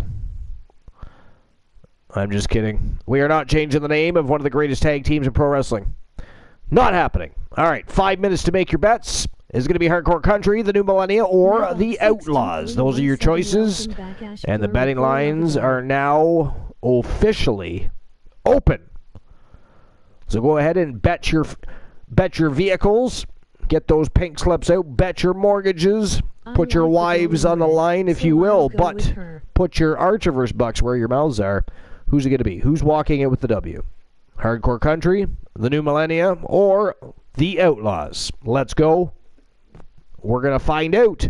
Because, ladies and gentlemen, without further ado, it is showtime and go time for matchup number 3.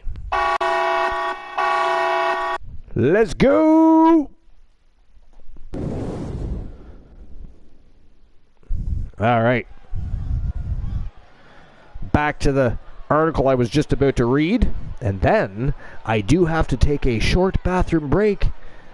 And during which time, hopefully, there'll be some sort of ad you guys all have to watch. No, I'm just kidding. Look who it is. You can thank the great Glenola. You can thank Boss Apollo. You can thank Froggy Mothlegs. You can thank them all for the dead air and the crickets you're going to hear while I'm taking a little bit of a trip to the facilities in a few moments. But before I get there, I want to finish that article that I was just about to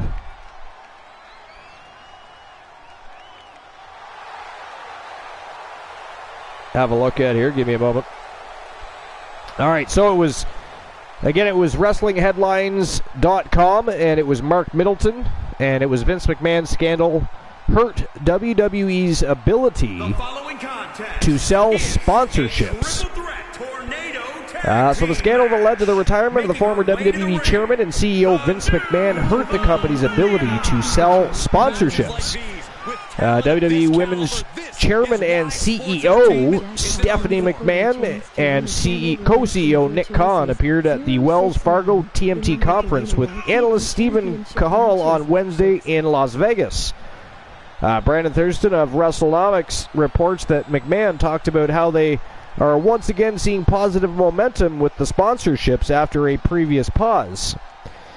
We're seeing and this is a quote, "We're seeing a positive momentum with sponsors, and again, like I said on calls, we did have a pause," McMahon said. In addition to the macro headwinds, of course, there was some change and things that happened in our company this year, and we're definitely seeing for next year what we wanted to see. Thurston wrote, there's no doubt she was referring to reports that started to come out in June that Vince McMahon paid several women to sign non-disclosure agreements after he had sexual relationships with them, and in at least one case he allegedly coerced a sex act. The story was a financial scandal too, because the company later determined that the NDA payments, which were to protect WWE as well as Vince personally, should have been and weren't accounted for as company expenses. For those who missed it, what would you list that as a company expense? Visit to brothel. Now what he should have done is used his own personal money, not the company's. But anyways, they will, of course, update us with any new information regarding that. I thought that was actually going to be a little more of an interesting article than it actually was.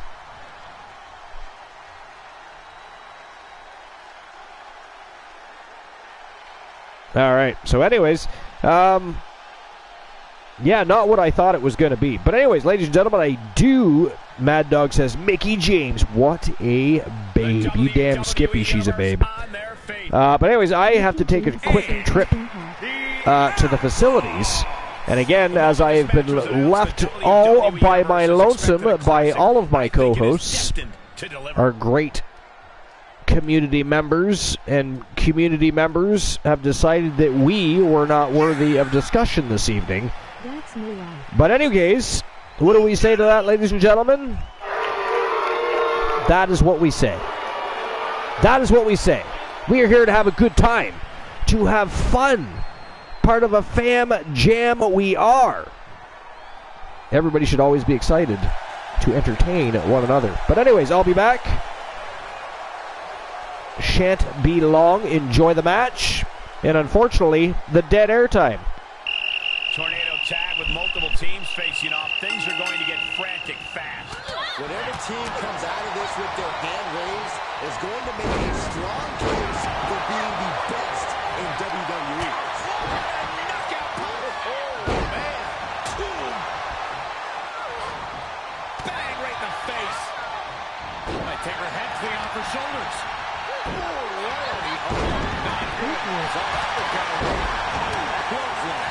Miggy's attack gets reversed.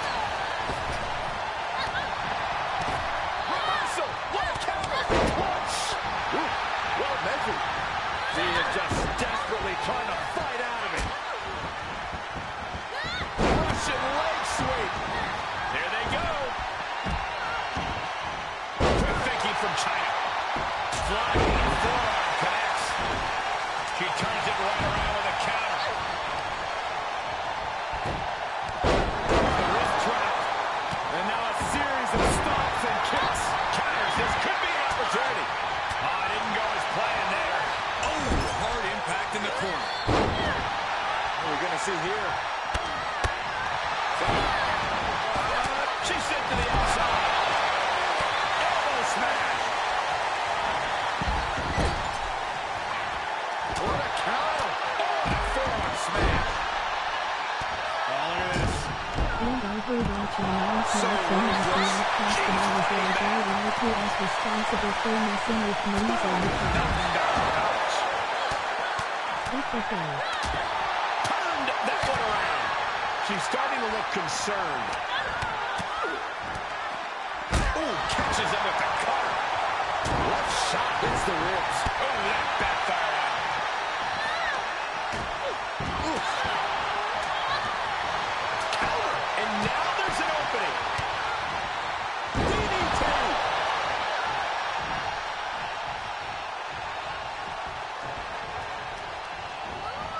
She sent flying into the corner.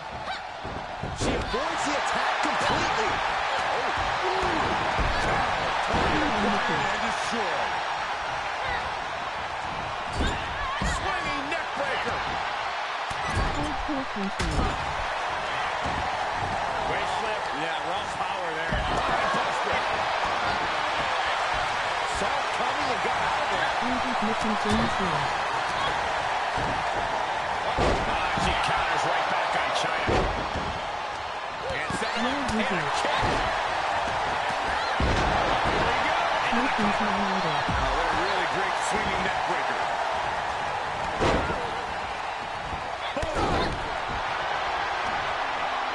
What are they going to do here? Oh, look at the power. Look at the strength. Revolution's in a spinning powerbomb. China won't come back from that. Sling blade. She's getting fired up, ready to show her opponent what she's got. And here's James sent flying into a rough landing. Quick exchange of counters there. Oh, what a roundhouse. Backbreaker. That'll realign your vertebrae. She flips it back on her. She's trying to create space. Powerbomb dropped him. So much damage inflicted. Drop kick to the spine. Perhaps thinking about what to do next here. I have returned. A proper entrance, of course, since I have nobody to welcome me back on my broadcast because I'm all by myself. But in any case, I see everybody still going to battle. No pinfall submissions or knockouts as of yet. Hardcore Country, the New Millennia, and the Outlaws going to war. All right, let's see what else is going on in the dirt sheets. Here's something from a couple hours ago. Now, I don't know what you guys think. You guys, of course, I know Glenolda knows who he is, but you guys remember who Ryback is. Now, this is ringsidenews.com, and it is by Subberjeet Mukherjee. And the title of this article is Ryback seemingly accuses MJF of taking steroids. It says MJF is considered one of the best heels in the pro wrestling business, with many comparing him to Rowdy Roddy Piper. Now, I don't think that MJF is quite on that level yet, but I mean, given some time and the proper guidance and, you know, the right company behind him, he definitely could be. Absolutely could be. But anyways, MJF has honed his craft over the years and cemented himself as the top star in AEW. He might be the AEW champion right now, but Ryback doesn't think he will be a convincing champion in WWE. He also threw a little shade at MJF, possibly juicing. The Salt of the Earth previously revealed that he will go where the money is after his AEW contract ends in 2024. MJF even said there will be a bidding war for him in 2024. In fact, MJF has mentioned Nick Khan and Triple H during this week's episode of AEW Dynamite. Ryback was clearly paying attention as he took to Twitter and made it clear that he doubts MJF will be a convincing heavyweight champion. In fact, Ryback even seemingly accused MJF of taking steroids, as he implied MJF would be 30 pounds lighter in WWE. He said that MJF would be a hard sell as cruiserweight champ, let alone heavyweight champ. Triple H, remember, this guy will be 30 pounds lighter if he wrestles for you guys, Ryback says. MJF also copied Conor McGregor in a huge way on Dynamite this week. For those that don't know who Conor McGregor is, wow, look at that, ladies and gentlemen. The winner of the Triple Threat Tornado Tag Team matchup from Team Joe Link, Dangerous, Amber Extreme, and Dr. Britt Baker, DMD. They are the Outlaws, and they are your victors. And just before I issue the payout for that, I'm just going to finish with this. Conor McGregor, of course, is a UFC superstar. He's an MMA fighter and a boxer. So he copied Conor McGregor in a huge way on Dynamite this week. It is clear that Ryback doesn't like MJF, but accusing him of taking steroids is certainly an interesting twist. Regardless, MJF is unlikely to respond to these accusations.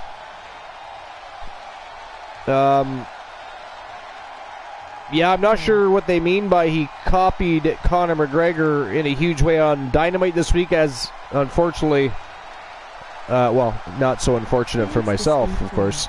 I didn't watch AEW Dynamite, so I'm not really sure what he's talking about there. Is there anybody else that has watched Dynamite that might be able to shed some light on that? I am not really sure what they're talking about there. Did anybody watch Dynamite? Luke the Gooner says, damn good match, though. It was a good match. No. It was a damn good match. DC says, no, she has not watched. I'm not surprised DC has not watched AEW. Good for you, DC. Good for you. We don't watch AEW. Not right now. It's not worth it. It is not worth it. You may as well watch your local bingo hall wrestling promotion. You're likely going to see the same people in action anyway. Joe Lake says Snickers got a spot in between Amber and Britt. Yeah, I know. I see that. That's kind of funny. But by the way, congratulations to Team Joe Link. What a big victory heading into Slammiversary. And you know what? I think the Outlaws needed that, Joe. I think the Outlaws needed that. Lord Chaos Dragon. AEW got more viewers than WWE does. No, not even by far, sir. I don't know where you're getting numbers from. That is most epically false. Absolutely false. But I applaud your optimism. I applaud the optimism and the wishful thinking on top of that. I mean, there was a time where it looked like they were going to eventually garner more viewership than WWE, but they most certainly are not getting more viewership than WWE. Especially since WWE decided to kick things into high gear and shift in a different direction, which they really, really needed to do. All right, I'll issue the payout for that. Seeing how that last article ended abruptly.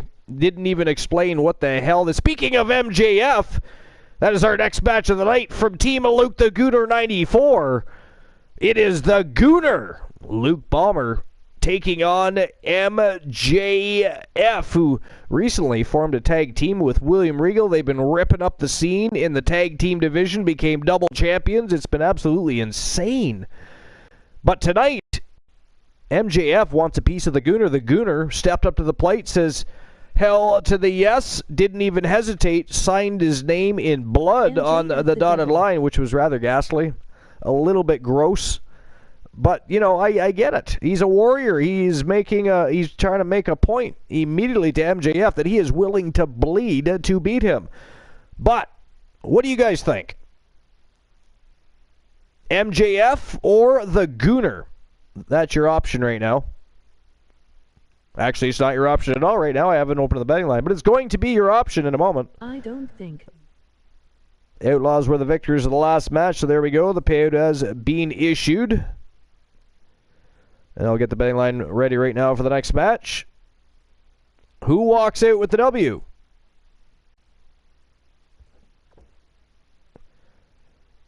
Is it going to be the Gooner, Luke Bomber, from Team Luke the Gooner 94? One of the most, one of the newest and most successful streamer teams in the past couple of months has been absolutely sensational. Luke the Gooner.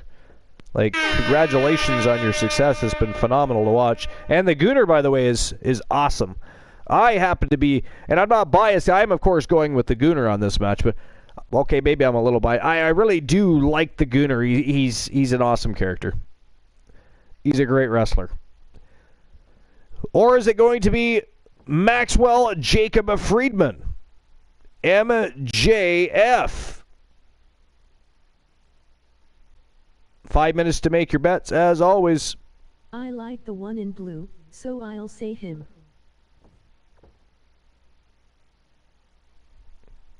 DC says, I like the one in blue, so I'll say him. You like Luke the Gooner?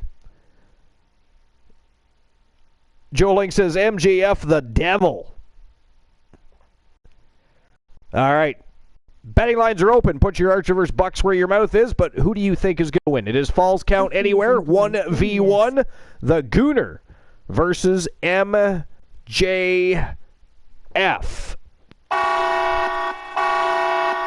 Let's go. All right. Now, that, again, the article abruptly ended, didn't even explain itself concerning some of the topic of discussion. But what do you guys think about Ryback's accusation? Here he comes, ladies and gentlemen. He is the reigning, defending, undisputed WCW Hardcore Champion. From Team Luke the Gooner 94, he is the Gooner, Luke Bomber. Here he comes. All right. The following contest is a Falls Count Anywhere match. Making his way to the ring. But yeah, what do you guys think of Ryback's accusation? Do you guys think MJF is taking the monkey juice? Do you think he's taking a little steroids? Mad Dog's got MJF. I think Mad Dog is just literally voting against everybody tonight. Y'all say the Gooner, he says MJF. And they are excited to finally get it. I like the vibe, though. I like the vibe. Mad Dog, I appreciate that. Shout out for Mad Dog, please. Can I get a shout out for Mad Dog? DC, would you like to do the honor and shout out Mad Dog for me? Your precious Ash, if you will. Well, as much as I enjoyed Ryback in the ring, I think he knows all about steroids. Yeah, you think? It's kind of funny that he would even point that out, isn't it? And Glenola, you know, that's one wrestler you and I have a very similar opinion on. A lot of people don't seem to like Ryback. I've even heard people say he couldn't wrestle. I'm thinking, did you all watch Ryback? Starting when he was Skip Sheffield, and when he moved on to become the Ryback character and the Feed Me, but he was over with the crowd, and I beg to differ, the man could wrestle very well. Power slams, suplexes. I mean, the man was very good in the ring. He was a little slow, right? He was a little slow. I think that's why and where the comparison to Goldberg came in. Because let's face it, he was a better wrestler than Goldberg, right? He was a better wrestler than Goldberg. But the same thing, Goldberg, they were both very slow and methodical. You know, he could come off those ropes quick and deliver that spear, and he could deliver that jackhammer with authority, but they were very slow and methodical. MJF, of course, one half of the WCW World Tag Team Champions with his partner in crime, Lord William Regal. Sir Lord William Regal. They are legacy.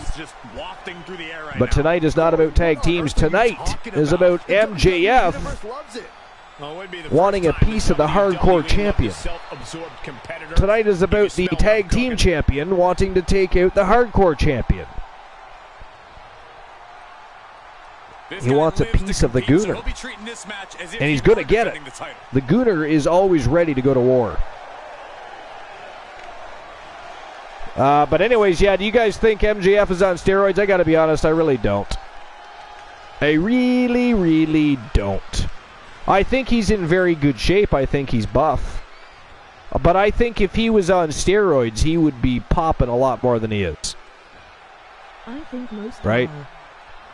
Mad Dog says, I think most are. Well, I think a lot are on some sort of supplement, right? You know, whether you call it steroids or you call it legal supplements, either way, it's performance enhancing. So you could name your cliche. Name your cliche. But I really don't think MJF is, though. I mean, again, he's in very good shape. But I don't look at MJF and go, wow, he is just beastly in size. You know, what I do think when I look at MJF is, holy crap, he's only 24 years old. When he gets a little bit older and fills out, he's going to be even bigger. He's going to be huge. You know, and he's already got the look. He's already got, I mean, he's a technical prowess.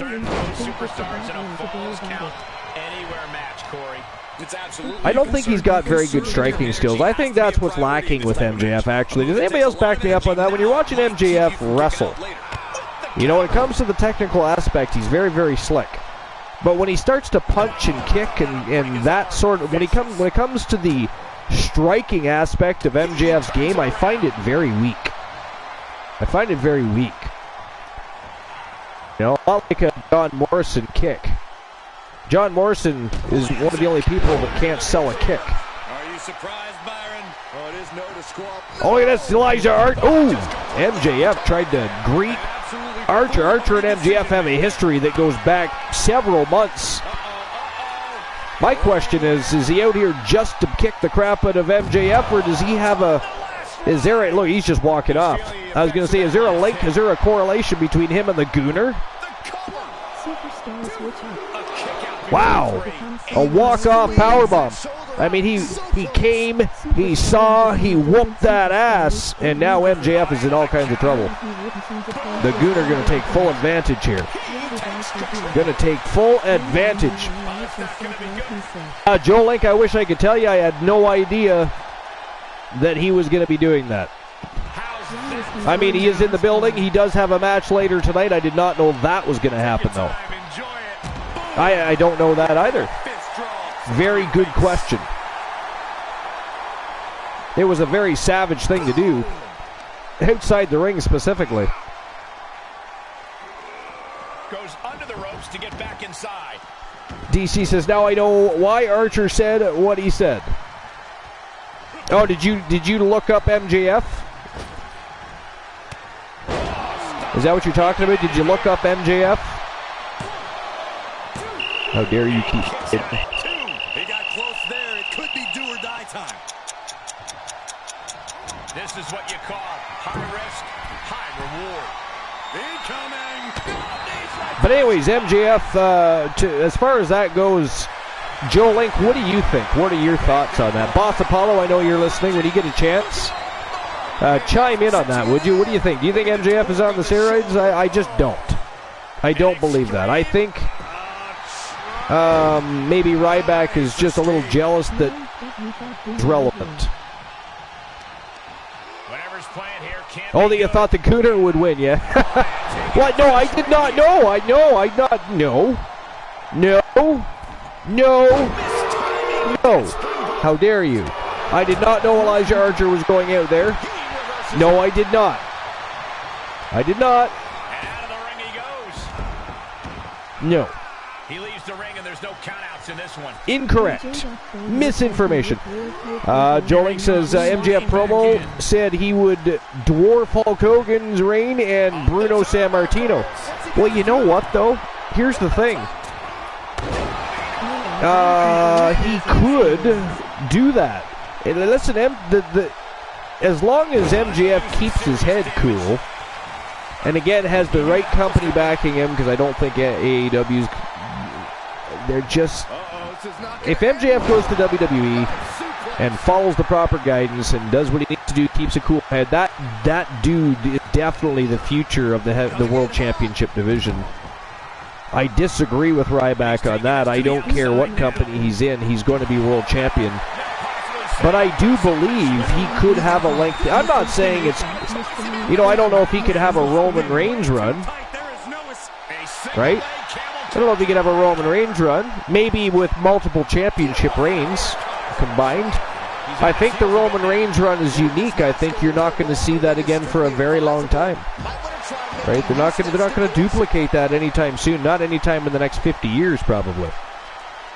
Well, maybe sooner than 50 years, but not anytime in the next decade. Maybe 2. Right?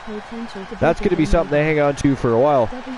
Muscle says, I don't believe that Ryback is just jealous because MJF has the potential to be bigger than Ryback was. And let's face it, at the end of the day, Ryback's biggest enemy was himself, right? If he would clear up his attitude... I mean, with his skill set and potential, there's no way any wrestling company wouldn't be glad to have him, but you can't have somebody thinking they're above the business they work in and or the company they work for. Right? You just can't have that. I mean, that is just a chicken shit mentality. You know? Garbage, trash heapish. We do not support that at all. We do not. But anyways... I don't know what MJF is doing.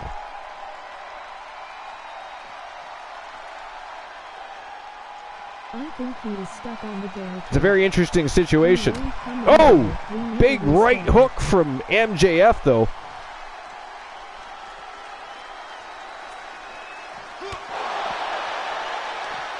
Here we go. Good God, I think MJF was just baiting him. He was doing the rope-a-dope.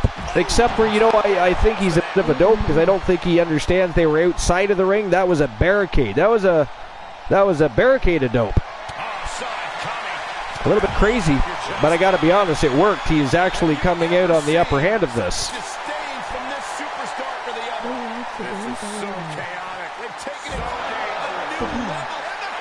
They like to dance, yeah. Oh, another near fall by the Gooner. That was close, man. That was close. But Luke the Gooner, what was with the Gooner falling for that barricade of dope? That was crazy. Oh, look at this. Oh, God damn, that is savage. The Gooner going after that left arm. He should be going after the right arm. It was the right arm. He hooked him good with the right arm a couple times. Or left arm, I mean.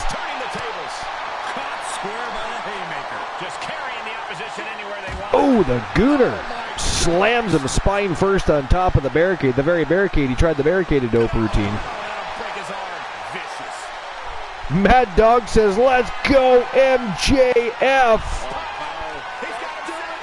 I got to get one win tonight. Mad Dog needs a win. I got to tell you, this is a hell of a matchup. They clearly don't like the ring, though. They clearly don't like the ring. For them in particular, we set up the ring for no particular purpose whatsoever. Whoa, the Gooner tapped out. Holy hell, ladies and gentlemen, the winner of the match. He is one half of Legacy with Sir Lord William Regal one half of the WCW World Tag Team Champions. He is MJF, and he is your victor over the Gooner. Luke the Gooner says he cheated. I think he cheated too. I agree with you. I agree with you, Luke the Gooner. MJF with that barricaded dope routine kept decking Luke the Gooner right in the jaw. I don't know, but I mean, to be fair, Luke the Gooner kept walking right into that. He kept walking right into that. But that is a big win for MJF. Congratulations to MJF, and of course Legacy. William Regal going to be very, very pleased with his protege. All right. And on to the next match of the night, and I'll issue the payout for that match. Give me a moment. Uno momento.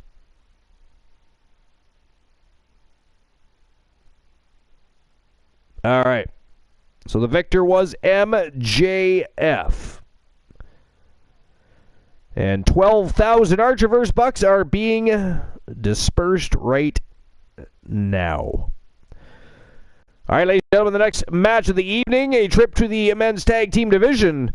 We got Scott Hall and big, sexy Kevin Nash taking on the Wolfpack Wrestle Wars. Look what we got here. We've got two villains, if I've ever seen one. We've got, from the Garden of Eden, Carino, Sinister Farmer from Team Cornhusk Show. And from Team Tiliana Pierce, it is Big Money Marcus Stevens. Who do you guys think is walking out with the W with this one? Who walks out with bragging rights tonight? Who's walking into Slammiversary, their head held high? And who walks out with the W? The number to win a YTD championship match is 6. OK, distinct cone. Is it going to be the Outsiders?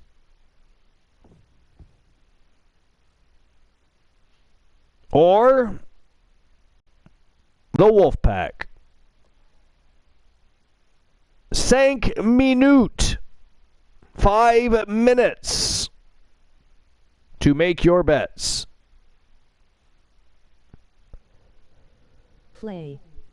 Joe Link, your numbers are 6, 8, 7. Good luck. And there we go. There are some amazing and fun 5 minutes to choose from. have begun. Make your bets, your gambling fiends. You are ready to rock and roll. And speaking of ready to rock and roll, ladies and gentlemen, without further ado, it is showtime and go time in the men's tag team division. We have the Outsiders versus the Wolfpack Wrestle Wars. Let's go! Hey, I just won 8 away from the IT Championship match. Alright. Joling says, hey, I'm just 18 away from the YTD Championship match, so you are the closest now. Fantastique. Has anybody come close to the channel reward redemption yet? No, eh?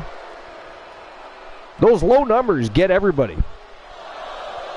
I mean, when we had, well, you know, but we had the YTD and the channel redemption rewards set at very low numbers, and we went like 3 or 4 shows without a winner.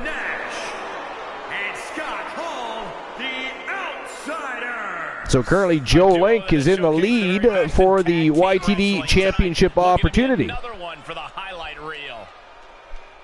Not yet. Joe Link says, not yet. Yeah, no, not yet. Nobody's come close to the other one. I already looked. All right. Anyways, let's jump back to the dirt sheets here. Now that we've read Ryback's ridiculous comments. Well, this is interesting. Here's something from a couple of hours ago. RingsideNews.com, and it's Summer G. Mukherjee. It says Disco Inferno, who Glenola and I were just actually talking about a couple of nights ago, doesn't think Dakota Kai belongs on the WWE main roster. The Wolf So Dakota Kai was one of the highlights of NXT television because she consistently put on great matches during her time with the company. However, WWE released Dakota Kai from her NXT contract back in May. She came back a couple of months later, but Disco Inferno doesn't seem to be a fan of Kai. Dakota Kai came back during SummerSlam, where she returned as part of the Damage Control alongside Bayley and Io Sky. Kai and Sky are currently the WWE Women's Tag Team Champions and are regularly featured on WWE television, but not everyone is a fan of the faction, even now. While speaking on the Keeping It 100 podcast, Disco Inferno talked about Dakota Kai's run since her return. Inferno made it clear that he doesn't think Kai belongs on the main roster. He's quoted as saying, "Is Dakota Kai ready for the main roster? Not really. I do believe that Damage Control is the most underwhelming group that gets more TV time that I've seen in recent memory."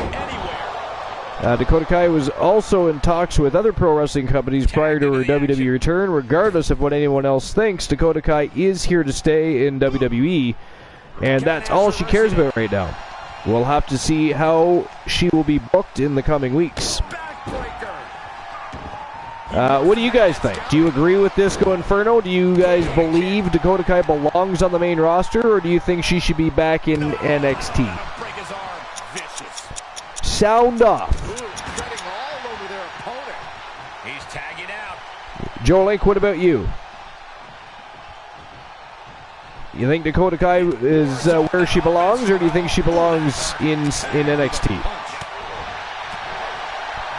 Luke the Gooner, what about you? Krondos, what about you? Anybody else that's paying attention? Some just want to get through it. Others want to inflict as much damage as possible, and some just go with the flow. Know which mindset you have. What do you guys think about Dakota Kai? Do you agree with Disco Inferno? What did I say? So, the Disco Inferno, Luke the Gooner, believes that Dakota Kai doesn't belong on the main roster. I think he belongs. He thinks she belongs in NXT, not on the main roster. And it hasn't been a fan. He also thinks that the Damage Control is a very underwhelming group that gets far too much television time. Lord Chaos Dragon says, "I never watched NXT."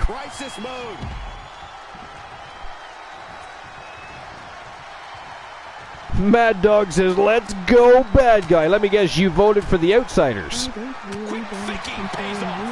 I don't really. Damage Control is real life.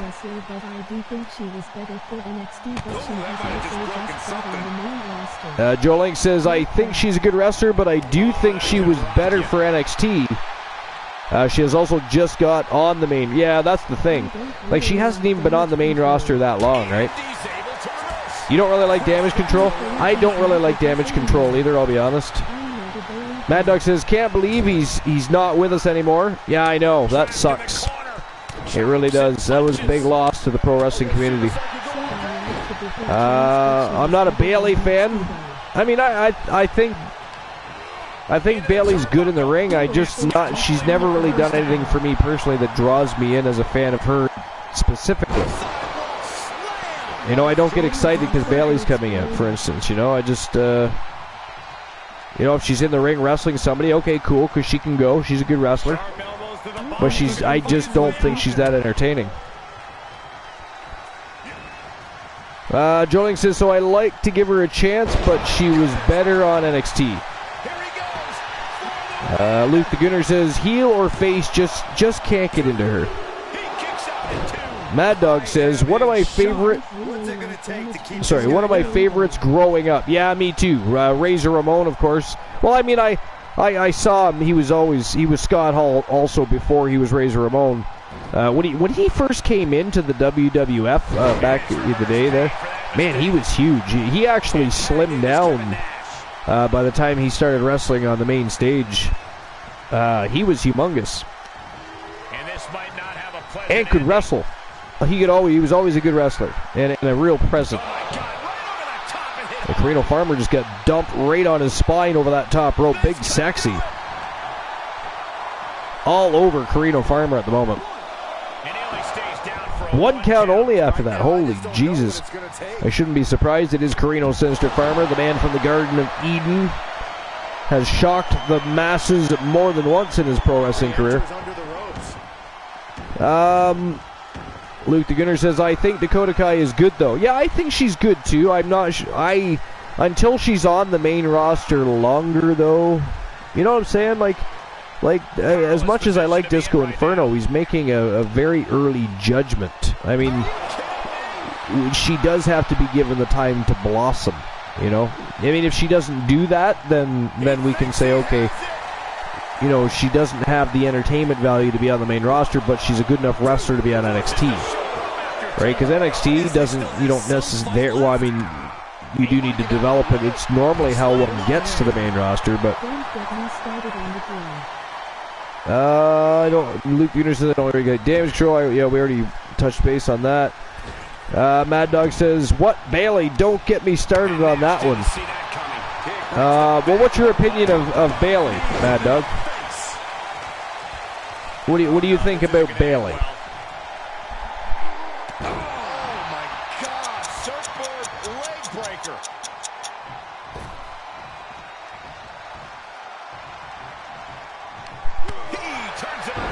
What about you, Luke the Gunner? Did you already answer that question?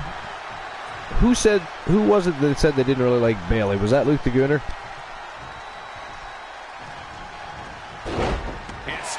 It was Luke the Gunner, yeah. So yeah, what do you think, Mad Dog? What do you think about Bailey? What's your opinion on Bailey? Uh-oh, big money going for a ride. The Razor's Edge, a.k.a. the Outsider's Edge, a.k.a. the Crucifix Powerbomb.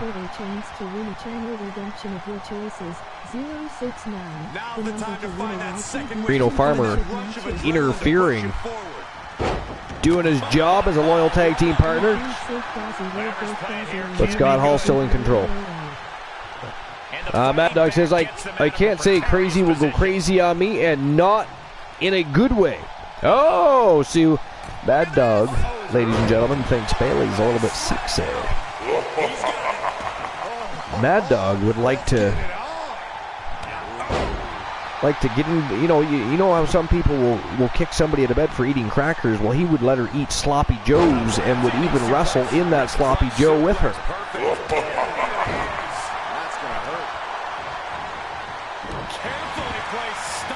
No, but anyways, I mean, I'm with Luke the Gunner on that one. I'm not really a Bailey fan. Make a lot of babies. Oh my God. Wow. No wonder you think your wife's gonna, I mean, you're talking about having babies with Bailey. I mean, babies with Bailey.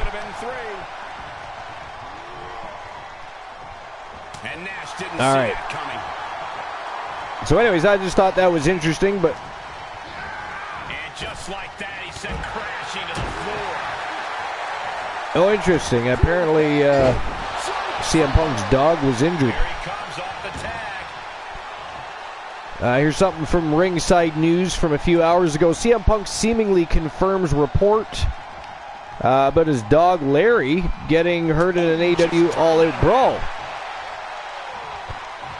I'll be honest, I didn't know he had a dog named Larry. So, yeah, there's that. So CM Punk, oh, this is, again, it's ringsidenews.com, and it is Nikunj Walia. So CM Punk has been a rare sight in the world of professional wrestling. The Second City Saint. The Second City Saint. Ghastly. The Second City Saint became the subject of controversy yet again after he was involved in a brawl after the AEW All-Out Media Scrum. A report emerged that his beloved dog Larry was hurt during the brawl, and a recent photo has seemingly confirmed those speculations. So the best in the world, of course, returned to pro wrestling after self-proclaimed. by the way. Self-proclaimed best in the world. Returned to pro wrestling after 7 years in 2021 under Tony Khan's regime in AEW. He was immediately positioned to be a top attraction and looked to take the upstart promotion to greater heights. However, things went sour as CM Punk was involved in a real-life backstage brawl with Kenny Omega and the Young Bucks post-AEW All-Out Media Scrum. CM Punk has been absent since the incident, while the Elite returned to AEW television programming this month. Moreover, a report emerged indicating that CM Punk's dog Larry...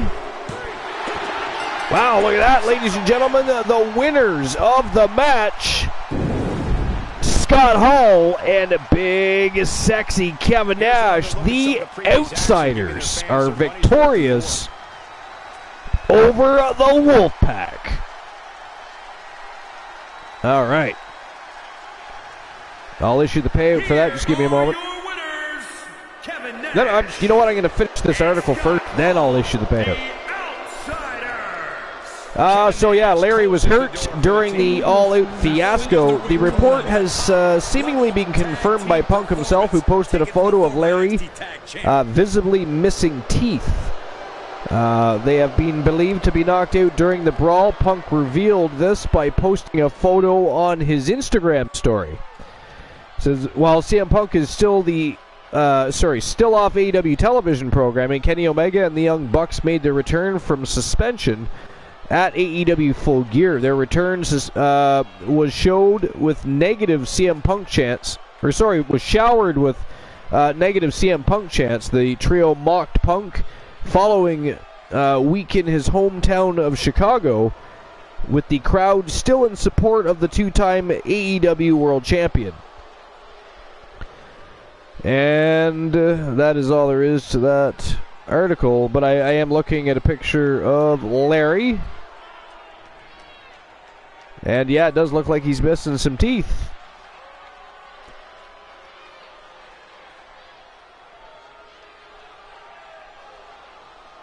Definitely missing a couple teeth, the poor little puppy.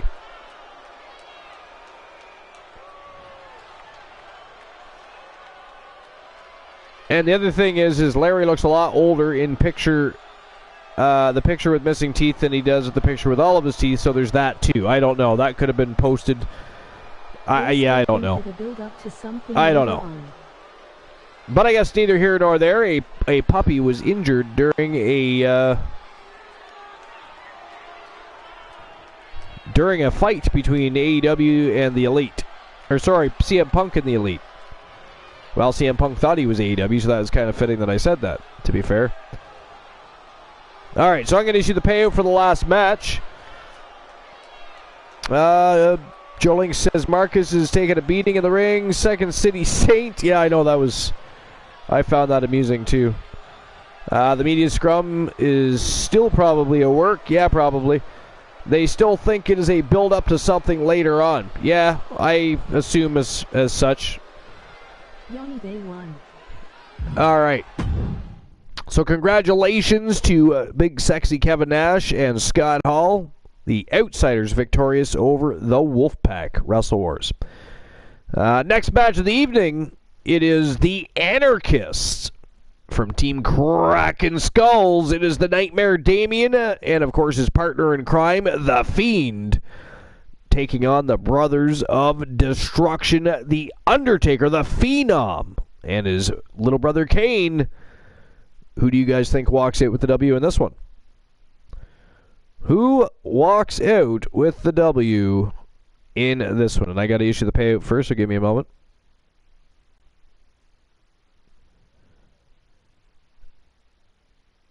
And there we go. 10,040 Archiver's bucks were distributed. All right, who walks out with the W here?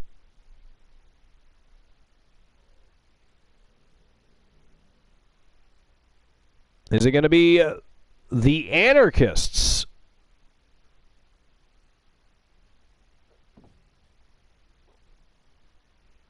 Or the Brothers of Destruction? Going with the Brother Distinct Cone. 5 minutes to make your bets, as always. And there we go. Betting lines are open, so without further ado, ladies and gentlemen, the Anarchists, the Nightmare Damien from Team Kraken Skulls, teaming up with The Fiend, taking on The Phenom, The Undertaker, and Kane, the Brothers of Destruction. Let's go!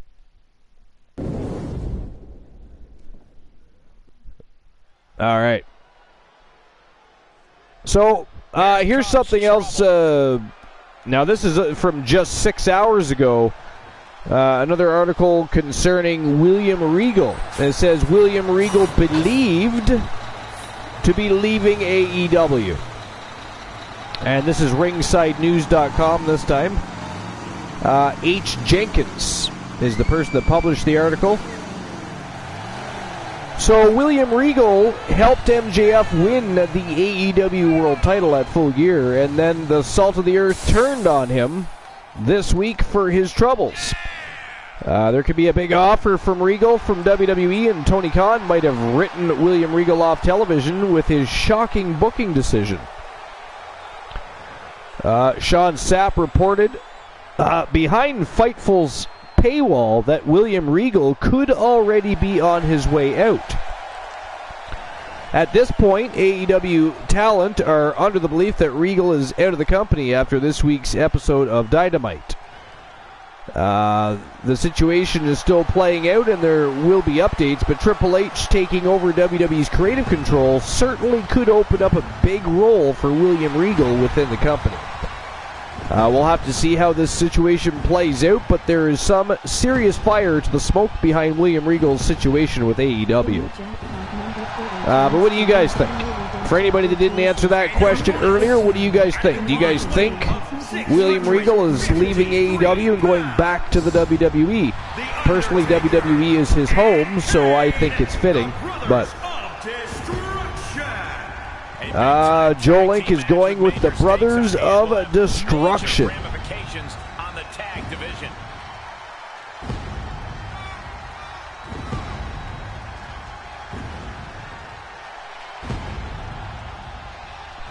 Well, I'm going to go with the Anarchists on this one. I believe the Anarchists are going to get the job done here against the Brothers of Destruction.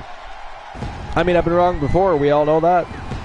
You know, don't base your decisions on my decision. That is for certain.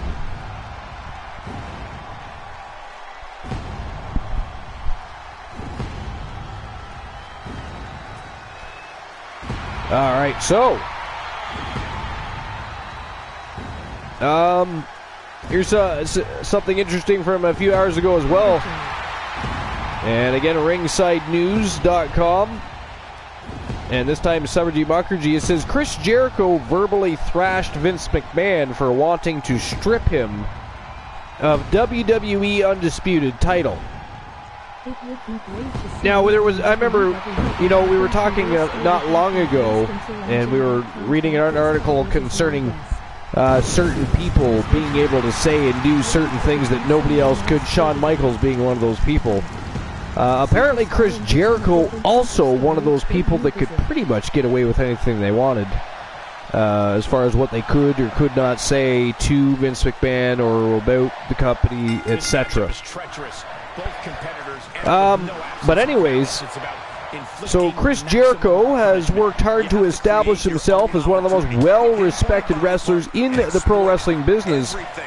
Jericho has competed in various promotions all over the world in his career, which has spanned more than 30 years. 3 decades, folks. I mean, congratulations, Chris Jericho, and, you know, applauding is definitely deserving. But anyways, 30 years, Chris Jericho has had a very interesting relationship with Vince McMahon, as he once verbally thrashed Vince McMahon for good reason. Chris Jericho became the undisputed champion after beating both The Rock and Stone Cold Steve Austin on the same night at Vengeance 2001. He etched his name in the record book with the win. but his run as the Undisputed Champion was subpar at best. In his book, Undisputed, How to Become the World Champion in 1,372 Easy Steps, Chris Jericho recalled confronting Vince McMahon when he came to know McMahon wanted to strip him of the Undisputed titles. Jericho ended up verbally thrashing McMahon in the process. I mean, I gotta be honest, that'd be fucking hilarious. I would like to be a fly on the wall for that one. The quote here is, "I was off to a terrible start as champion and everybody knew it. So much so that the next night at SmackDown, I started hearing rumors that Vince was going to have me drop the title. Now, I dismissed them at first, but when 3 different people informed me Vince was second-guessing his decision, I started to think there might be something to it. Hearing the gossip really pissed me off. I'd only been the champion for a week, and after working my ass off for 11 years to get to it, I wasn't going to give up that easily. I decided right then that I was going to talk to Vince before it was too late." He said, "Listen, Vince, I'm the Undisputed Champion, and you gave me this chance for a reason. I'm sure there are some people behind the scenes who aren't too happy with your decision, but I don't care. I'm the champion. This is my time, my chance, and if people don't believe in me, they can go fuck themselves. And you know what, Vince, if you don't believe in me, you can fuck yourself too." There, I'd said it. I had told the great Vince McMahon to go fuck himself. But it was how I truly felt, and I was relieved. Now I would have to deal with the consequences. Chris Jericho also feels that he became the Undisputed Champion far too early in WWE. Jericho was the champion for 98 days before dropping it to Triple H at WrestleMania 18. Regardless, Jericho will always remember what he accomplished in WWE. But what do you guys think? What do you guys think about his run as the Undisputed Champion? Do you think that he is right? Do you think he was the Undisputed Champion too soon? What are your thoughts on that? What are your thoughts on that? I'm curious. I mean, I tend to agree. I think he was definitely probably champion, specifically Undisputed Champion, too soon. But what do you guys think? And or are you even Chris Jericho fans?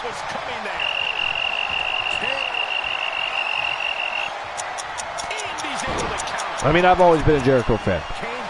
To me, personally, Jericho has become a wrestling god. Perhaps thinking about what to do next here. Joling says he should have been champion longer. Oh yeah, well, definitely. I don't disagree with that. What I agreed with was he might have been champion too soon. I don't necessarily disagree with that. He's in a little bit of trouble now. I was pumped when I saw this match on tonight's card, but so far this Falls Count Anywhere match has exceeded. So what do you think about that in particular, Joe Lake? Tag is registered. Looking for a high-risk, high-reward situation. On the top. Anyways, while we're waiting for Joe Link to answer that question, we're going to move on. We're going to see what else is going on.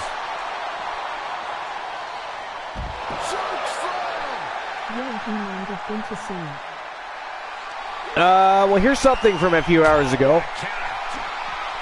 Each superstar trying to stay a step ahead. Again, it's from ringsidenews.com. And it is by Shea Vangini Rowett. And I don't know.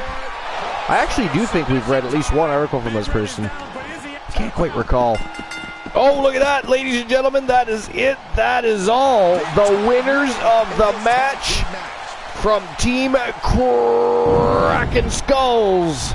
The Nightmare Damien. The Fiend, Bray Wyatt. They are the Anarchists, and they are the victors.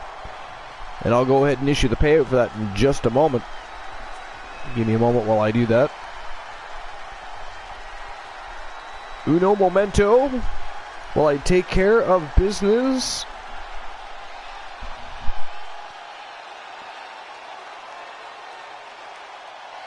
All right. Let's see here. Matches tonight have been absolutely phenomenal. Some surprises, though, right? Some surprises.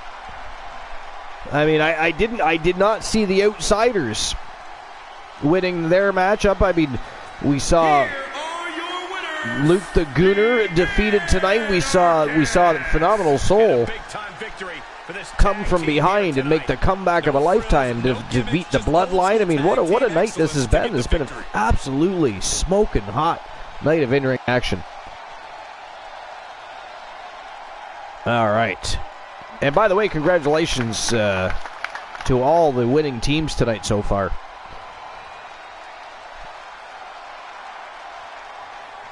All right, here we go.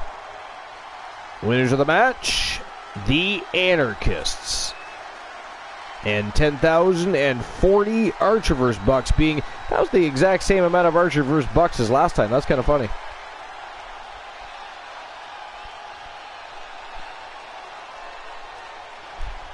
All right. On to the next match of the evening. But congratulations again to the Anarchists and Team Kraken Skulls. And here we go, ladies and gentlemen. The next match of the night is a six-man tag team single fall wins it all matchup. And look at this. We got the one Elijah Archer joining a Demolition. Cyborg Adam Colossus from Team Complete Geek TV. The Terror Johnny Braddock from Team The Turret Man. They are Demolition. And together they are taking on the Hart Foundation, led by Team Christian Cool, Bret the Hitman Hart, the Iceman Christian Hart, and Rocket Owen Hart, the King of Hearts. The Hart Foundation versus Team Demolition. Who do you guys think is walking out with the W here? And I'm going to set up the bang line right now. Give me a moment. All right. So who walks out with the W here? Team Demolition or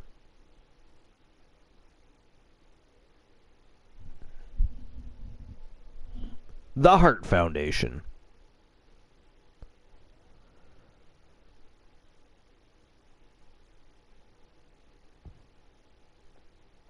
Okay, distinct cone. All right, there we go, guys. Betting lines are open. Gamble away, you bunch of fiends. But who do you guys think is walking in with the W here? Team Demolition or the Hart Foundation? Either way, without further ado, it is time to rock and roll. Team Demolition versus the Hart Foundation. Let's go.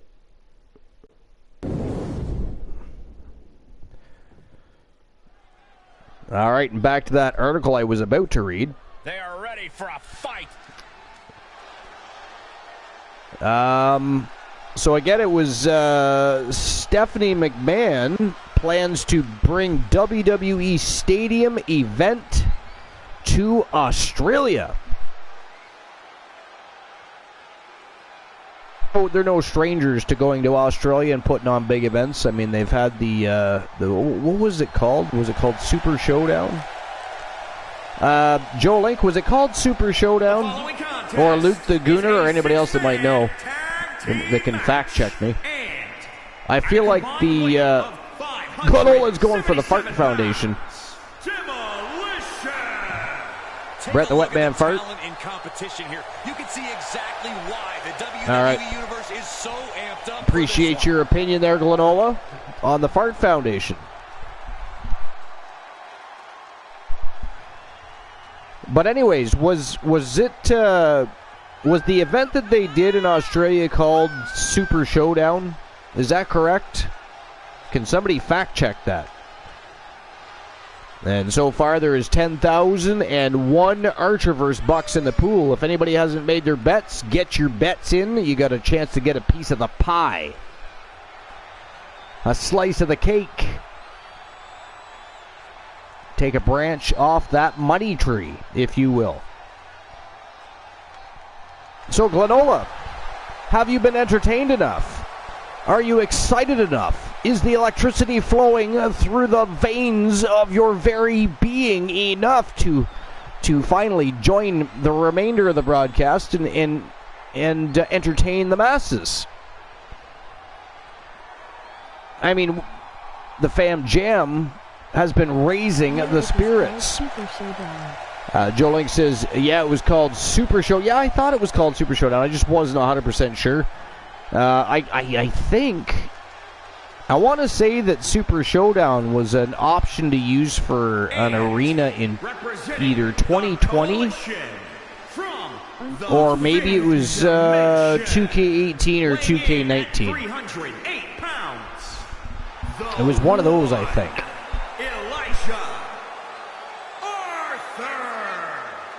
It may not be cool to play by the rules or treat every single opponent with respect, but they don't care. Hey, the WWE Universe sounds like they think it's cool. Agreed. It is cool. What you just said was powerfully uncool. He's physically and mentally prepared for the task at hand. All right, so anyways, match. Back to the article. So WWE has been dominated by the McMahon family for many decades. I'm not really sure what they mean by that. Because, I mean, the McMahon family is the WWE. I mean, anyways, the company is being passed down from generation to generation. Stephanie McMahon is the current co-CEO of WWE. To be perfectly clear, Vince McMahon Sr. did not own the WWE or the WWF. He had a company called the WWWF, the Worldwide Wrestling Federation, and Vince McMahon Jr. bought out his father and took over other territories and formed the WWFE, which later just became the WWF, and then eventually they did the Get the F Out campaign, and it became WWE, and they suddenly acknowledged there was an E on the end of the F, which there always was. It was always the Worldwide Federation Entertainment Company. It was not Worldwide, you know, it wasn't just called WWF or World Wrestling Federation. It was World Wrestling Federation Entertainment. You know, that was always the case. But anyway, so not being passed down at all. It is now, but not from generation to generation. I don't know where they got that from. But anyway, Stephanie McMahon is current co-CEO of WWE alongside Nick Khan after her father, Vince McMahon, the genetic jackhammer, suddenly retired. Stephanie, like her father, appears to be committed to the growth of WWE. Stephanie McMahon and Nick Khan recently represented the company at the Wells Fargo TMT Summit. This is where she discussed WWE's focus on international growth and her desire to perform a stadium show in Australia. She even discussed establishing local performance centers with local talent to replace the lines of business they have here in WWE on a much smaller scale. Now, in addition to that, international is the focus for us, as we have discussed in the past. But now we really have the opportunity to create what we call global localization, or glocal. We can create local performance centers with local talent, replicate the lines of business that we have here in WWE, and do it on a much smaller scale, but ultimately, hopefully, that'll ladder up into the bigger product and potentially then creating World Cup type scenario, which would be fun and exciting. It's also then, of course, is an opportunity for talent to rotate throughout, and we can have local stars that can ultimately come up to the main roster of WWE. Stephanie pointed at their new Foxtel deal in Australia. She then highlighted some key questions they are considering before bringing a stadium event to Australia. She stated that the terms of their international premium live events, domestic strategy, and how they plan to maximize their opportunities, it will all be noted. You look at our new deal in Australia with Foxtel, where we need to bring a stadium event to Australia, as well as how are we looking at in terms of our international premium live events. How does that work in terms of our domestic strategy? How are we going to be able to maximize our opportunities there? It says we can find out more about how Stephanie's venture is going to turn out. They're, of course, going to keep us updated. For now, that is all there is concerning that. And he stops the count for his partner.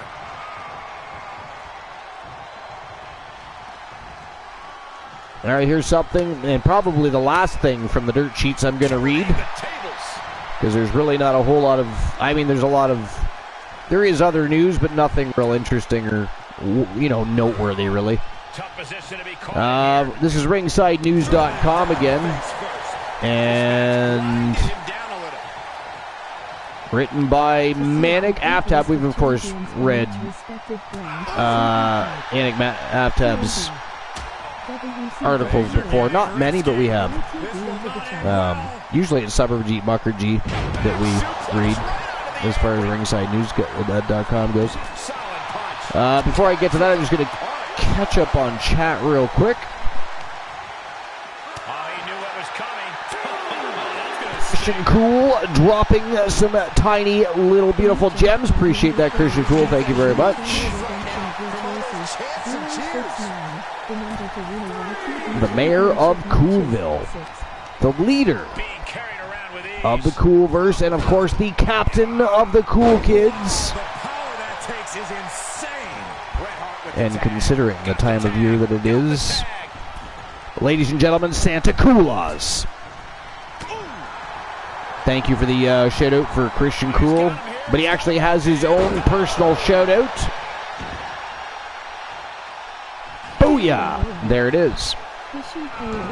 Christian Cool is the coolest cat in town and will entertain you with his witty and charismatic personality as you enjoy his great gameplay and content. He is my friend, and he will very quickly become yours, and he will stand by your side as you enjoy your ride. The doors of opportunity are about to open wide, so right now, go check out Christian Cool and smash that follow button if for some strange, nonsensical, ridiculous, ghastly, disgusting reason you aren't already following Captain Cool. And we will have to consider banning you otherwise.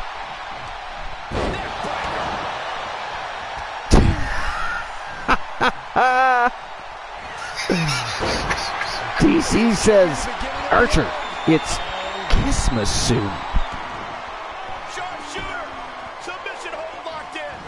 All right. Nowhere to go, no escape. This could be the end. There's no way he survives this. No way. Got to find a way out of the sharpshooter. And does just that.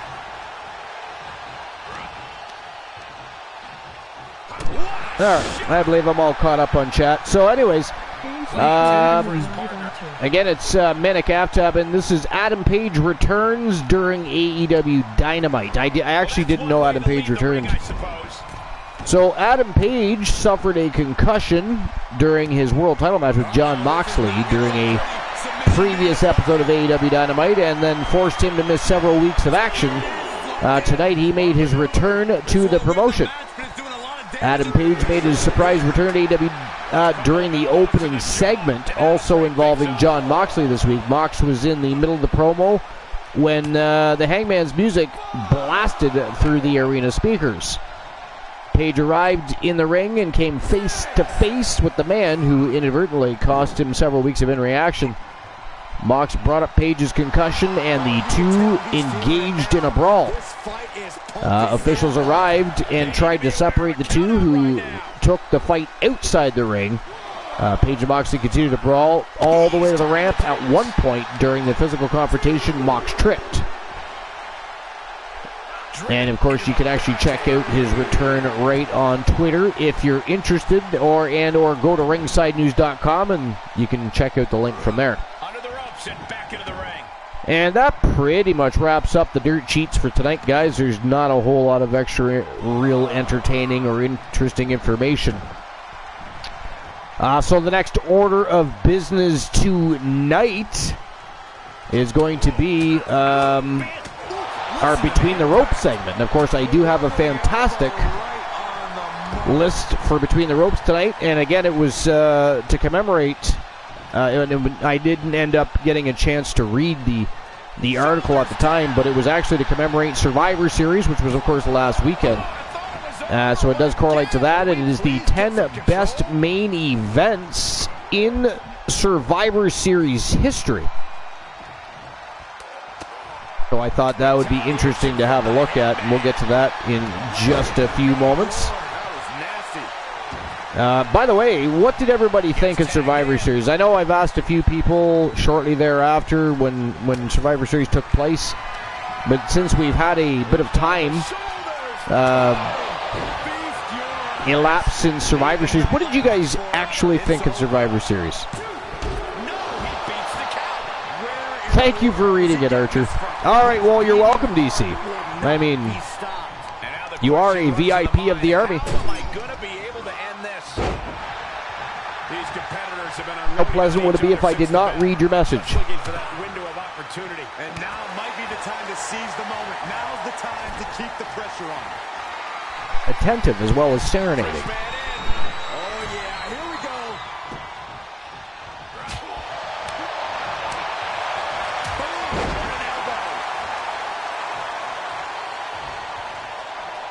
I like Survivor Series. How's that for a count?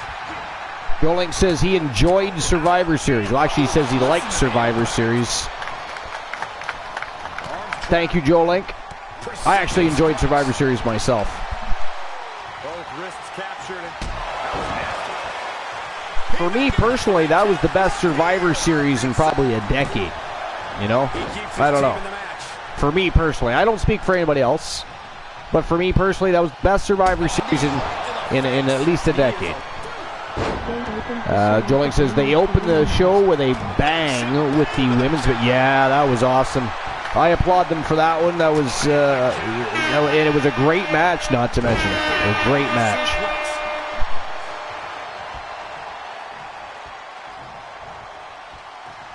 Bret Hart with the tag.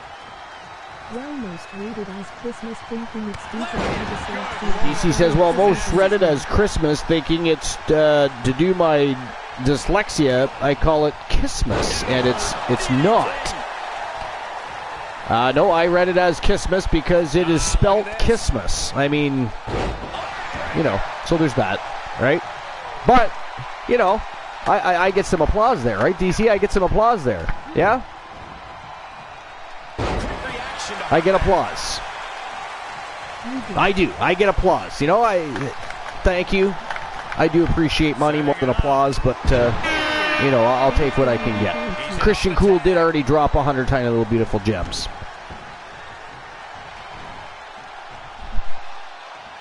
Okay, fine. Just carrying the opposition anywhere they want. But anyways, and now, of course, Christian Cool is MIA. He's probably getting in another stream. You know, he wants to make sure he streams 7 days a week. Christian Cool needs to stream 7 days a week. That way he can ignore the masses. Good God. DC, what the hell are you doing, you crazy, crazy woman? DC dropping 5 Tier 1 subs to the Archerverse. And we got one to Fantasy Cat, Titan G, Leo the King, Nugget Man. Nugget Man. I mean,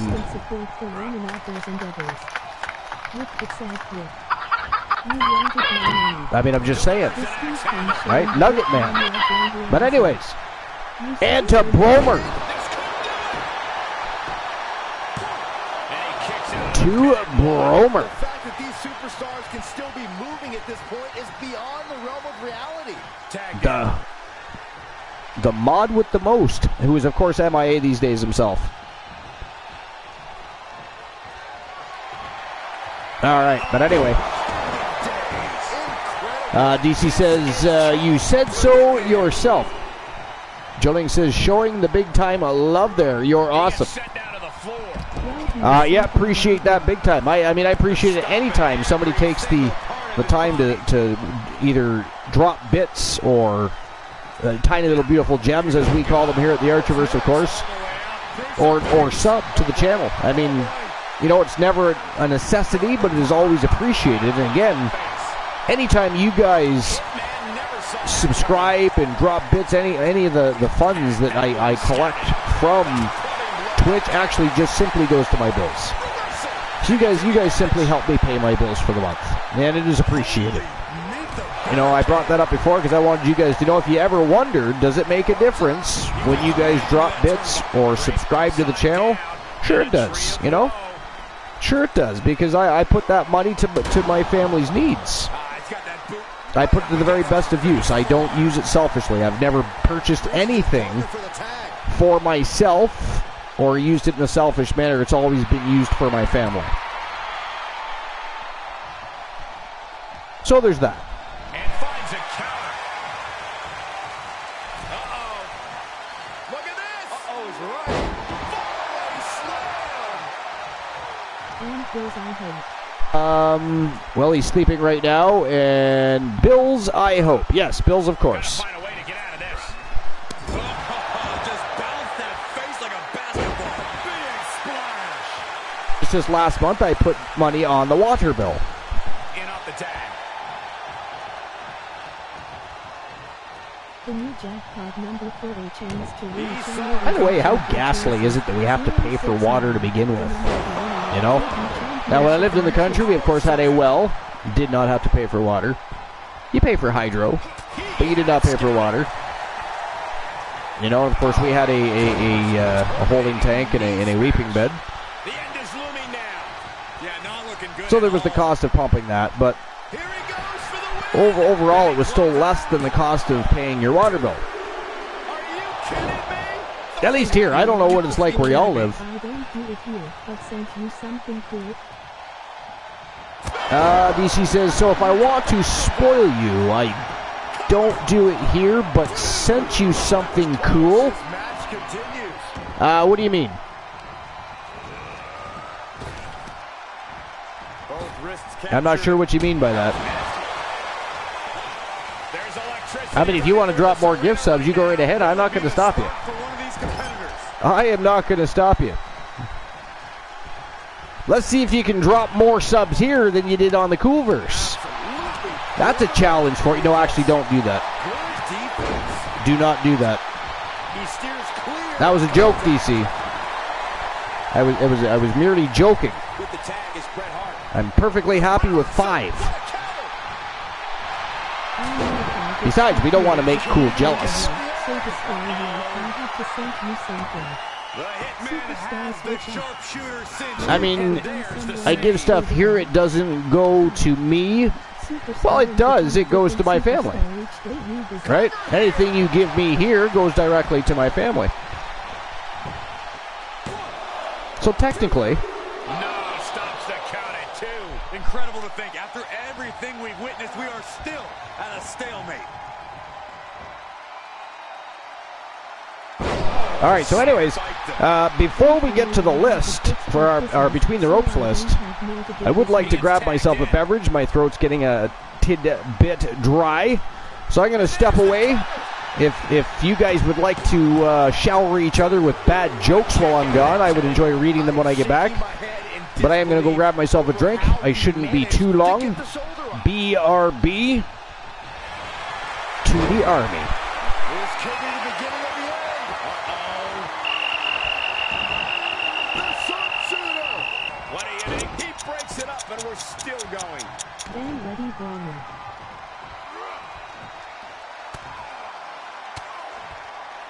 He saw it coming, taking advantage.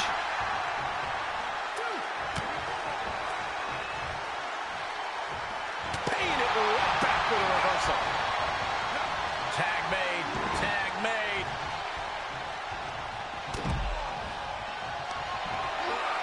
Worked on the shoulders. Feast your eyes. He is in complete What is the first thing control. named at the North Pole?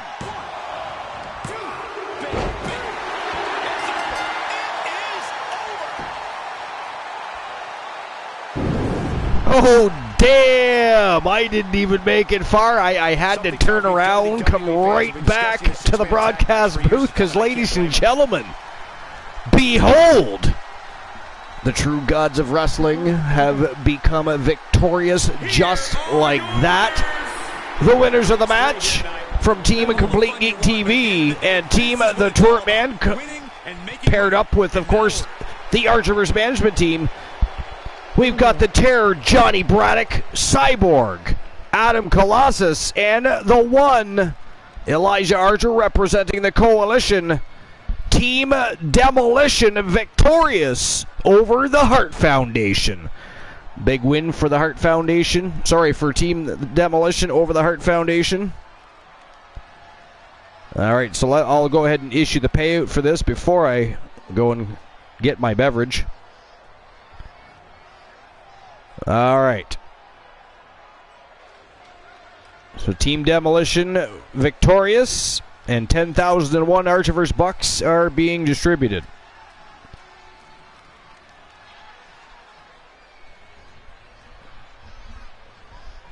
All right.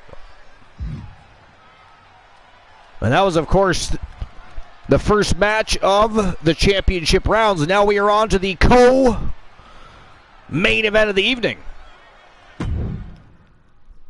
Here we go. Ladies and gentlemen, fatal four-way. Falls count anywhere. Single fall takes it all. Who do you guys got winning this villainous matchup? We've got Captain Dex Sparrow in the house. Sorry, Professor Captain Dex Sparrow in the house. From Team Crondos BR, Ted Cobb, we have Mr. Perfect. And, of course, last but not least, the OG YTD sensation from Team Bucket Phenoms, Tyler Bronco. It is Bucket Phenoms versus Crondos versus Froggy Mothlegs. Dex, Cobb, Perfect, and Bronco. That is next. I'm going to get the betting line open right now. Give me a moment.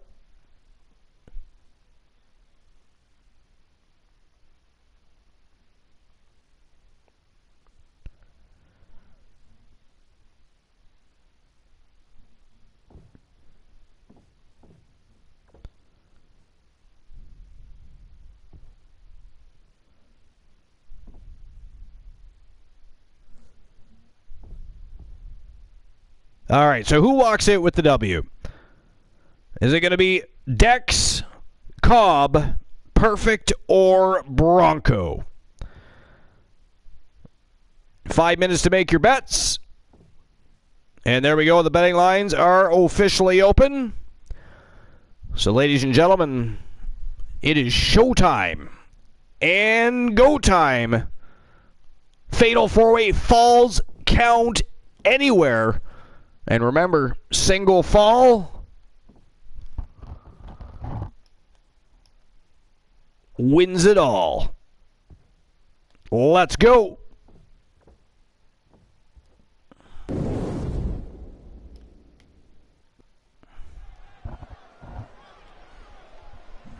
All right, and I'll be right back. Who are you voting? Voting.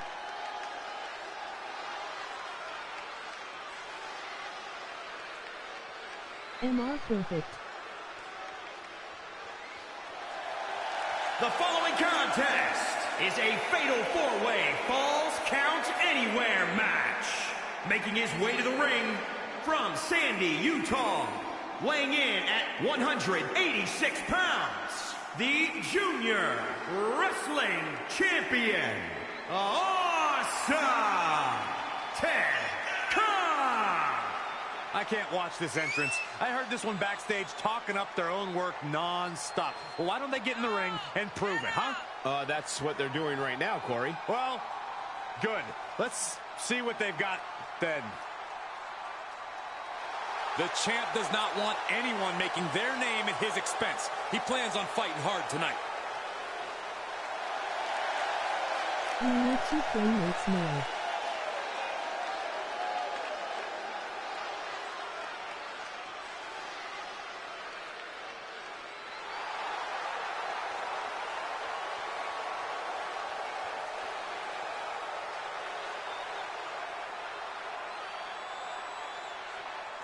And his opponents, first, from Robbinsdale, Minnesota, weighing in at 259 pounds, Mr. Perfect, Kurt Hennig. My heart goes out to this competitor. They've had a lot of broken friendships here in WWE.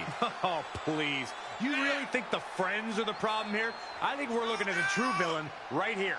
Careful, Corey. You keep thinking like that, you might start to like him.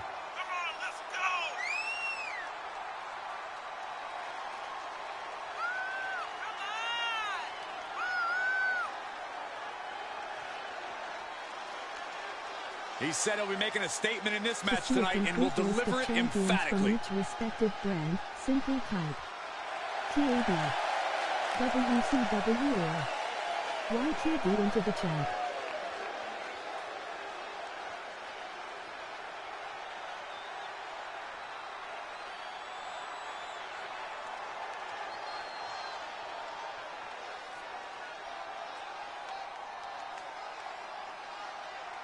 Here we go, guys. The new jackpot number for a chance to win a channel redemption of your choices, 069, the number to win a YTV championship match is representing the NWO Wolfpack from Boston, Massachusetts, weighing in at 143 pounds, the Professor. The tension building for this match is so thick you can cut it with a knife. A lot of drama involved with this one.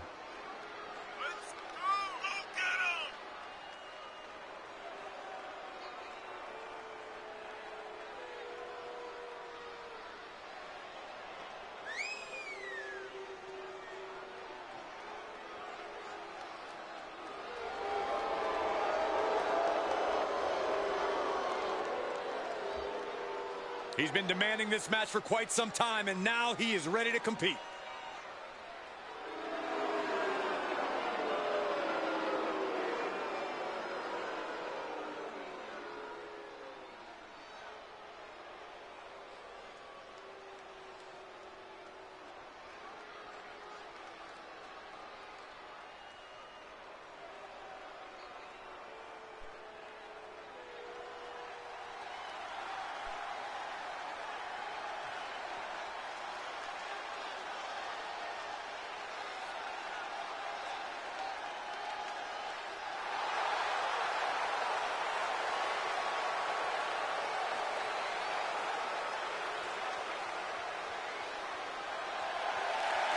And from Dallas, Texas, weighing in at 257 pounds, the Internet European Wrestling Champion, Tyler Bravo!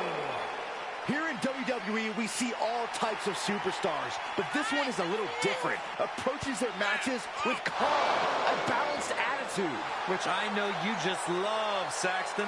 You know what I call that? Lacking killer instinct. It might just cost him in the long run.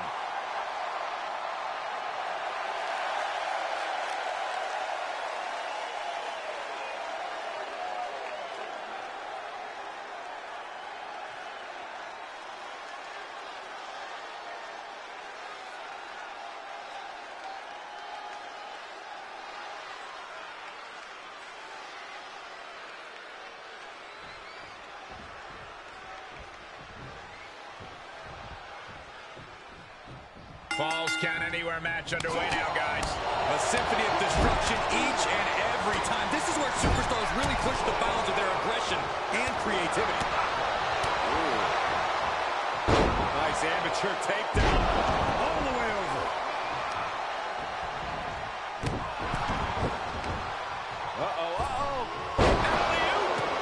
Effectively. I have returned. All right. So, I see all four gentlemen have made their way to the squared circle. Action underway. We're good to go. Time to rock and roll. All right, so let's get to that list before we run out of time. So the list is by GiveMeSport.com, and it is actually from this year even. It was just published on November 17th.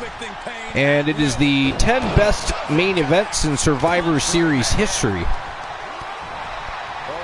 So it says Survivor Series is less than 2 weeks away, and the hype for the, well, it's over, so I guess I can skip that part. But anyways, the hype for the first ever War Games matches on the WWE main roster is only growing amongst the wrestling community. Either the men's or women's War Games match is certain to be the main event and should go a long way to restoring Survivor Series to its previous glory. It is second oldest WWE pay-per-view after all, next to WrestleMania. The pay-per-view has been the scene of many of the biggest matches and moments in WWE history, many of which have come in the main event. With this in mind, Gimme Sports takes you through the 10 best main events in Survivor Series history. Now, I do quickly want to mention that I actually do think that it did somewhat restore Survivor Series to its former glory. I do believe that that was the best Survivor Series in at least a decade, in my opinion. Again, that is just my opinion. I don't speak for anybody else, but I believe it is. And by the way, DC, thank you for welcoming me back. And has anybody else come close to the jackpot, by the way? I know that Joe Link is clearly going to be winning the YTD Championship up. Did anybody come closer and or close to the channel redemption reward? Let me know. Anyways, number 10 is Bret Hart versus Diesel, 1995. Heading into this match, Diesel, Kevin Nash, had been champion for just under a year. Both men were also baby faces, which was quite rare for title matches and feuds in this time. The match is notable for being the first in which the Spanish announce table was destroyed, which soon became a feature of WWE TV. Bret won a brilliant match with a small package pin, becoming a 3-time WWE champion. Number 9, Team Cena versus Team Authority in 2014.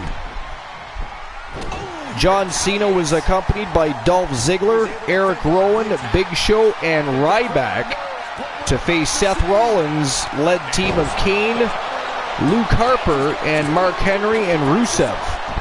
Quite an assortment of talent. Big Show walked out. Cena was eliminated early, leaving Ziggler against 3. With the help of debuting Sting, he finally pinned Rollins, leading to the temporary departure of Triple H, Stephanie, and company. Number 8, Roman Reigns versus Drew McIntyre in 2020. These two met at WrestleMania 36 the year prior after Reigns returned from leukemia. However, this match was a far superior match with Reigns now the tribal chief and McIntyre a dominant babyface. Both were also champions of their respective brands. Reigns continued his dominant heel run by choking out McIntyre, of course, with assistance from Jey Uso. Number 7, John Cena versus Triple H versus Shawn Michaels, 2009. This match started off in shocking fashion as Shawn Michaels superkicked his DX partner out of the ring. The game later returned the favor, putting HBK through the announce table with a spine buster. A frenetic encounter ended with when Cena dropped Michaels onto Triple H with an attitude adjustment, securing the pinfall in one of the best matches of his career. Number 6, Bret Hart versus Shawn Michaels, 1992. And ladies and gentlemen, that is it. That is all. The winner of the match by submission from Team Froggy Mothlegs, Well, it wasn't literally Professor pretty close. Take a look. Captain Dex Sparrow is your victor. And congratulations to Captain Dex Sparrow Here is your winner, and Team Froggy Mothlegs. Can we get a shout out for Team Froggy Mothlegs, please? Four-way match. We saw something special from each of these men tonight. I thought all 4 of them had a shot at winning this match. All right, I'll issue the payout for that in just one moment.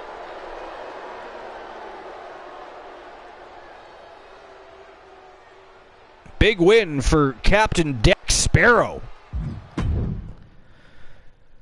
All right, and that brings us, ladies and gentlemen, to the main event of the evening for the Archiverse Wrestle Wars, and it is the Eliminator matchup. And look at the villainy in this matchup. We've got, from the Wolfpack, the Texas Tornado, Kerry Von Erich, who has very quickly rose to superstardom after inking a contract with the Archiverse, already won championships. We've got from Team Dogface, straight from the doghouse, one of the OG invaders of the Archiverse, Fat Lad Mitchell Vaughn. The reigning defending Legends champion at YTD Academy, Bruiser Brody, in action tonight. We've got the Archiverse World Champion, the Samoan Lion, Big Bubba Bruno. We have Tenacious B, the former YTD Grand Prix Wrestling Champion. He's a fast up-and-comer in the YTD Academy. He's also shown success on the main roster already, looking for a permanent home on that main roster. Still looking for that brass ring to grasp. And last but not least, also representing the Wolfpack, War the Machine, in action here tonight. It is the Eliminator. 6 men enter. 1 will walk away. Who's it going to be? I'll issue the payout here for the last matchup, first of all. The victor was Captain Dex Sparrow. 10,000 Archiverse bucks will be issued to whoever bet for Captain Dex Sparrow. All right. Main event of the evening. Who walks out with the W? Is it going to be the Texas Tornado?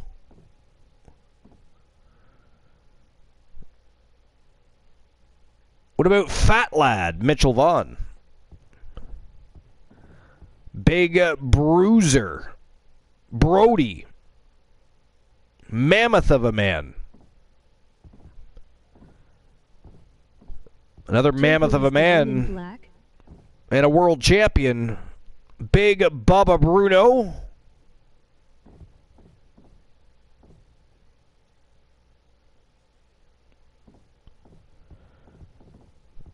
One of the YTD sensations, Tenacious B, perhaps? Or what about War the Machine? Stepping into the ring, stepping into the Eliminator for the very first time in his career, his already illustrious career. You guys have 5 minutes to make your bets. And there we go. Betting lines are officially open for the main event of the evening.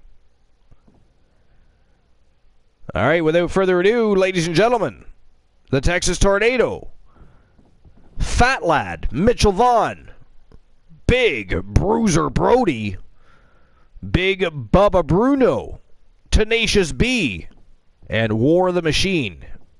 The Eliminator. Let's go. It is go time.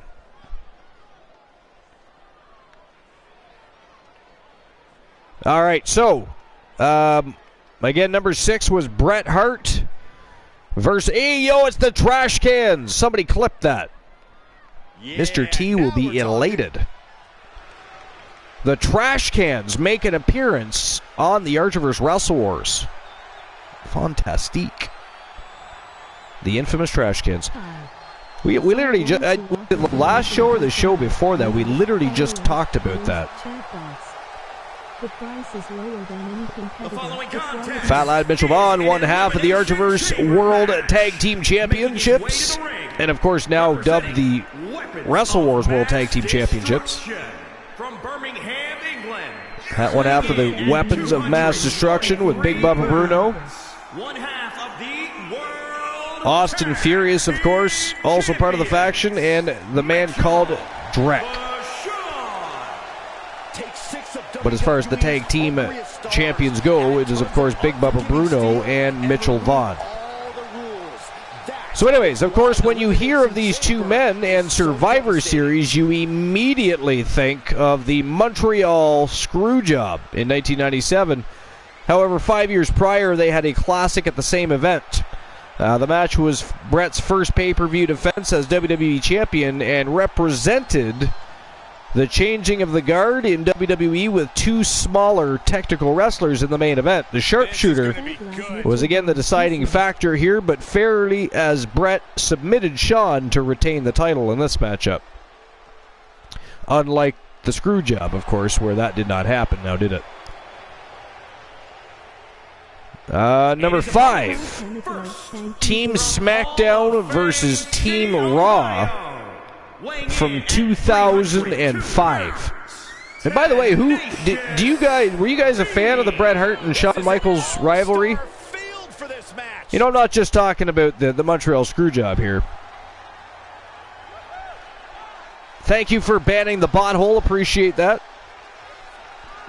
Welcome in Froggy Mothlegs. And Froggy Mothlegs, the broadcast booth is still open if you'd like to jump on for the main event of the evening. If you'd like to join me for the last few minutes of the show, feel free to do so. Focus and determination on his face. He wants to show the world that he can compete on this high level.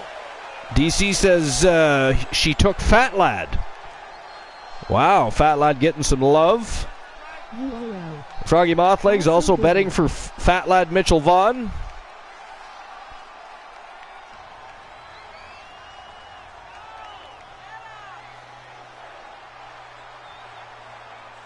By the way, does everybody like the changes to the Wrestle Wars arena? I happen to think myself it's quite badass. Of course, I changed the header. The Titantron is now bigger. I put up better walls on the left and right side of the Titantrons. Joling says, I really enjoyed Bret versus Shawn rivalry. Yeah, me too. Didn't matter which matchup. And even though the Montreal Screwjob happened, I still loved the shit out of that. It was a great match. One of the best matches ever.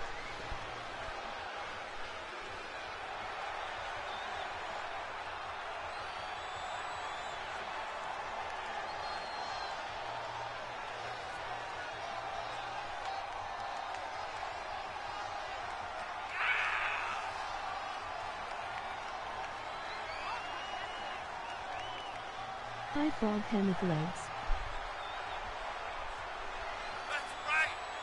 All right, anyways. Hey, G.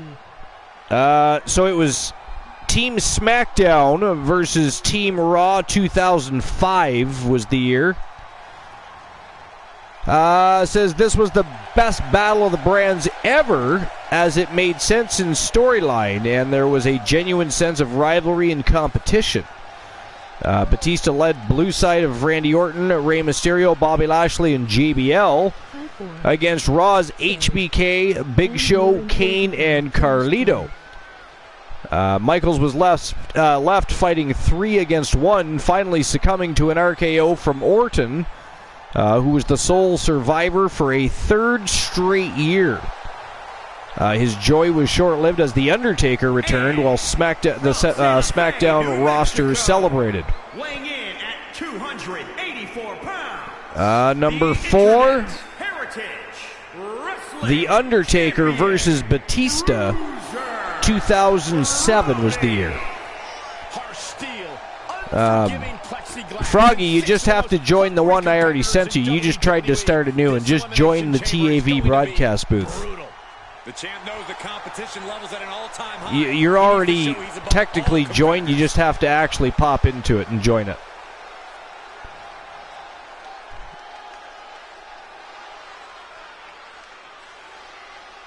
So while Froggy's figuring that out, I'll pause the list here. And we'll wait for Froggy to join the broadcast.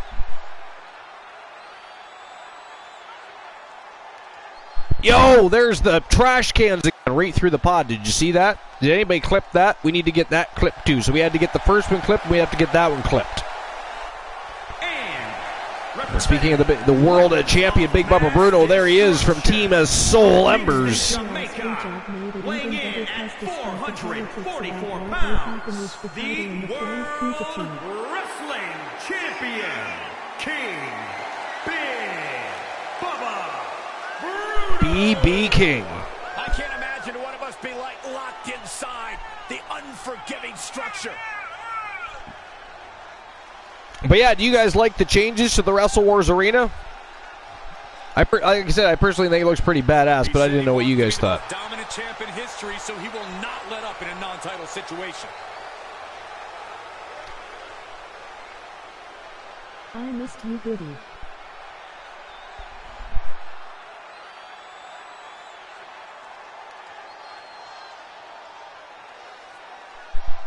DC says, I missed you, Goody.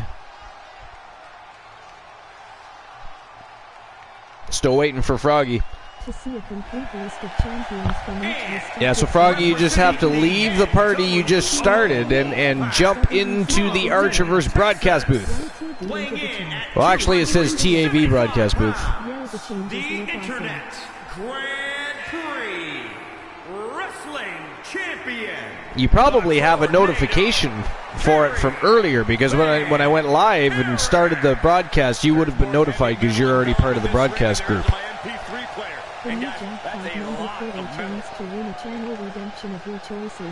It's like a new world for Froggy.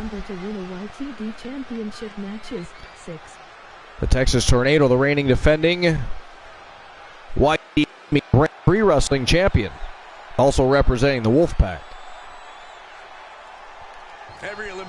And here we go, the Texas Tornado versus BB King. The YTD Grand Prix Wrestling Champion versus the Wrestle Wars World Champion. Two champions locking horns to start the match. Here we go. Before you can make that happen, you have to bite the bullet and form alliances where and when you can. Those are the kinds of big lefts and rights from Big Bubba Bruno here. Oh, he drove that big ass right into the midsection of the Texas Tornado and ragdolled him.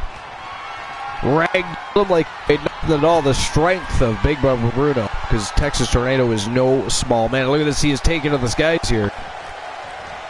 Bruno upstairs. Oh, he got caught. He was going for a big double axe handle. But the Texas Tornado with a big right hand right in the... And the Tornado lands his. A big chop right to the top of the skull of Big Bubba Bruno. And the Texas Tornado looking to tear at those hamstrings now. Big Bubba Bruno taking out the legs of the big man. Take the wheels off the bus, and it's a little harder to move. Unless it's the Magic School Bus, of course. Welcome, Froggy Moth Legs. Episode number 422. And we have the great Froggy Moth Legs in the house, ladies and gentlemen. Welcome in. You got to take the mute button off, Froggy. That's how you communicate. That's how you talk. Honestly, I think the strategy's still the same as just about any other elimination match. Eliminate somebody as soon as possible. That is how it works. As a temporary one.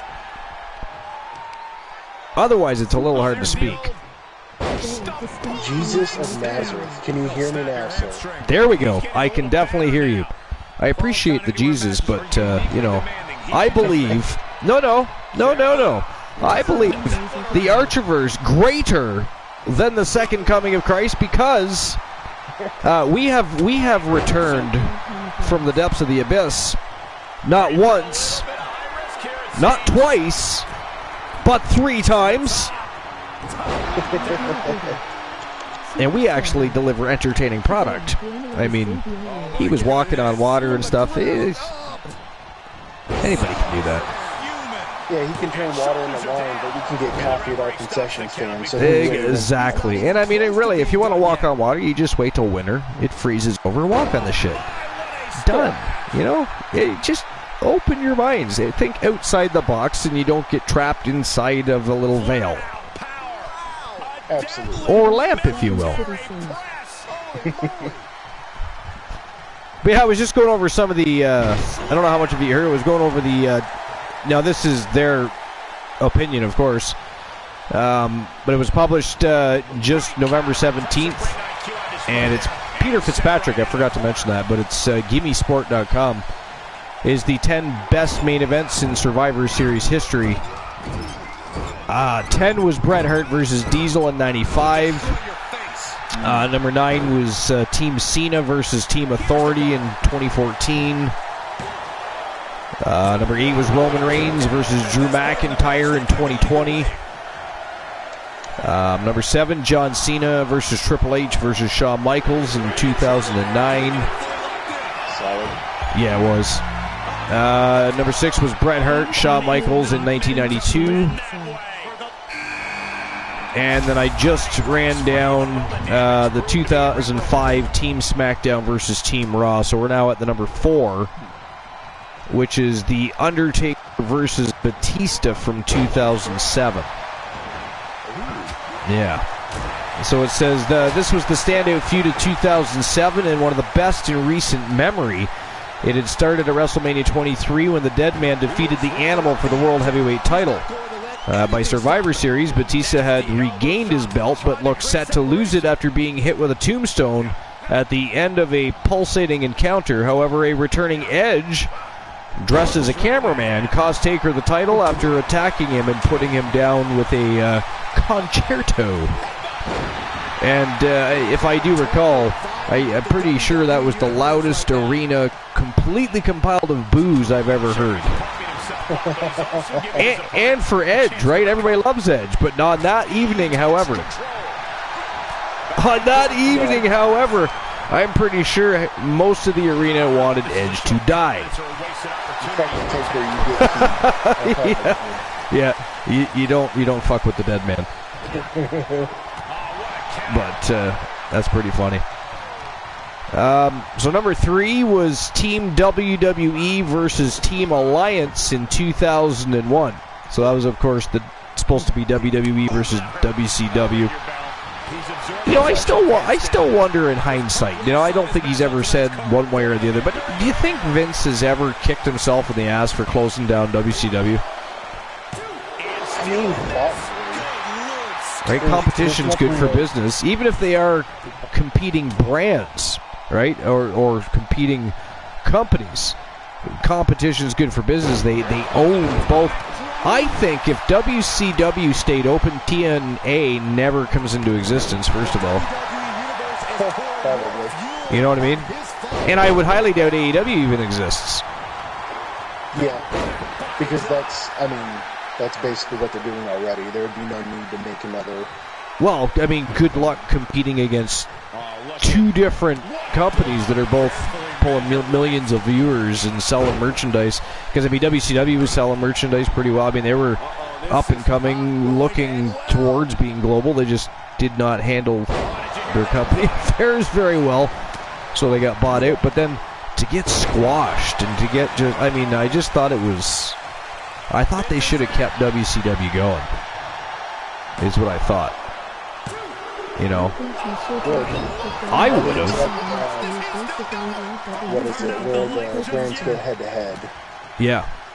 Yep. It would be like that, but you would have a separate company. I mean... And the eyes you could get on the product, sending people back and forth with, you know, the in-ring reasons of you've got heat here, so you have to get out, and you go to the other place, and you make a splash there, and a lot of opportunity. Exactly. I mean, I just really would have kept it going. And again, had WCW remained open, I truly believe TNA never exists. Therefore, in the long run, AEW doesn't either. Right? That's just what I think. I think AEW's in trouble, anyways. Yeah. They really shit the bed. They took what was a really aspiring, up-and-coming, entertaining product at one point when they first started. And like I mentioned earlier, I remember after their first few great pay-per-views and everybody was in awe, even I myself, they put on some great shows. But what I did say, though, was it's one thing to do an event now and again. Can you continue to put on great events like that 52 nights of the week, 12 pay-per-views of the month? You know, what happens then? And they have failed miserably with their lack of direction, guidance, control, giving people the opportunity that shouldn't have the opportunity to book their own storylines. And, like, it's just like, when is enough enough? People are getting hurt left and right because of their predilection for the strong. I mean, I get it. People like strong style wrestling, but not every single night, not every single match. You've got way too many people on camera at all times. You're never really fully sure who to invest in the company. You know, okay, MJF's the world champion, but Chris Jericho is still a more intriguing ROH champion. They always book the TNT championship better than the world championship. Way better. You know? It's kind of weird and crazy all at the same time. It just doesn't make any sense most of the time. It really doesn't. And I'm glad they can follow their own crap, but you know, most people probably can't. And I think the ratings and such are starting to, you know, speak as such for the most part. But I don't know. We'll see. Maybe they can turn things around. I mean, they're going to have to. They need to make a ton of changes. First and foremost, there needs to be a leader of that business. You know, I don't believe your active talent should have anything to do with your booking, your recruiting, anything like that. Yeah, it gets real personal real quick. Oh, it's just, it's really not okay. Like, yeah, Tony Khan needs to do better. You know, he needs to do better. I mean, honestly, with all the bullshit that's happened with AEW, I would close down AEW and cut my losses there and try to keep going with the positive image that ROH still has and could still maintain, and do something there. I don't know. That's just, they're not going to do that, obviously, but that's what I would do. Just too much bad in AEW. It's really telling when a company that has 2 shows a week on one of the biggest networks has to reach out to indie promotions to keep things interesting. Yeah. Yep. That's telling, I think. There's another problem too. You're right. They can't seem to sustain their own product. They've got to reach out to other promotions, and like they reached out to Impact Wrestling, they've reached out to New Japan Pro Wrestling, they're reaching out to other independent promotions. You know, they can't. I mean, WWE doesn't have to do things like that because they build their own talent. They have their performance center, and they have. I mean, they're also a global empire, so there's that too. But I mean, there's a reason that. I mean, the other thing is you don't hear WWE talking about other promotions on their live programming. Right? That's the other thing I really don't really care for about AEW is they always have to be talking about. I mean, even recently, the MJF cutting a promo talking about Triple H. You know, it's just nonstop. CM Punk. name drop Miz. Yeah. Like, I don't know if they... from AEW, and they have to bring in WWE guys to get promos over. Like, I don't know if they think they're bringing more eyes to their product by doing that, or what they think is going on there, but... They think they're being edgy, like, ooh, we're breaking the fourth wall. Yeah, I don't know what they think, but it's weird. It is weird.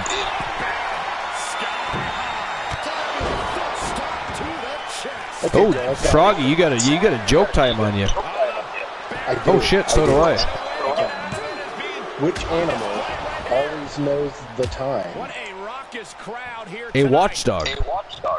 That is correct. Oh my gosh. Ghastly. I see your Schwartz is as big as mine.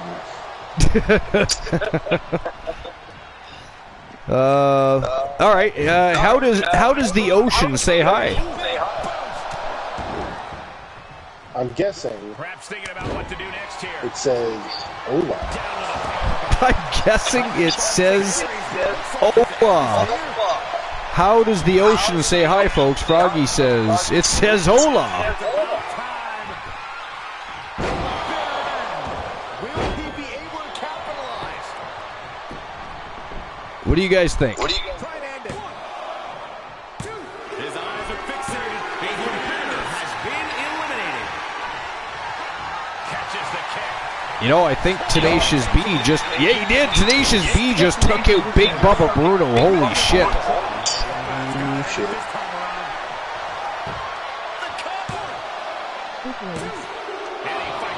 And he just tried to eliminate Mitchell Vaughn. And he's going right for Bruiser Brody. Look at this. Tenacious B is on a roll. Wow. What did he eat before the match? Glenola says it waves. Joling says it doesn't. It waves. And that is correct. The answer is it waves. Froggy, however, thought it would say Ola. I mean, I wish you could explain how you thought the ocean would say Ola. Well, I was going to say, didn't you know that most oceans are Spanish? Most oceans are Spanish. Okay. I thought that was in my geography class. I don't know about yours.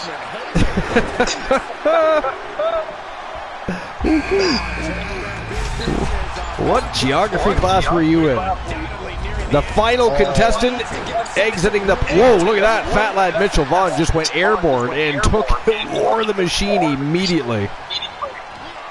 Good God. That was awesome.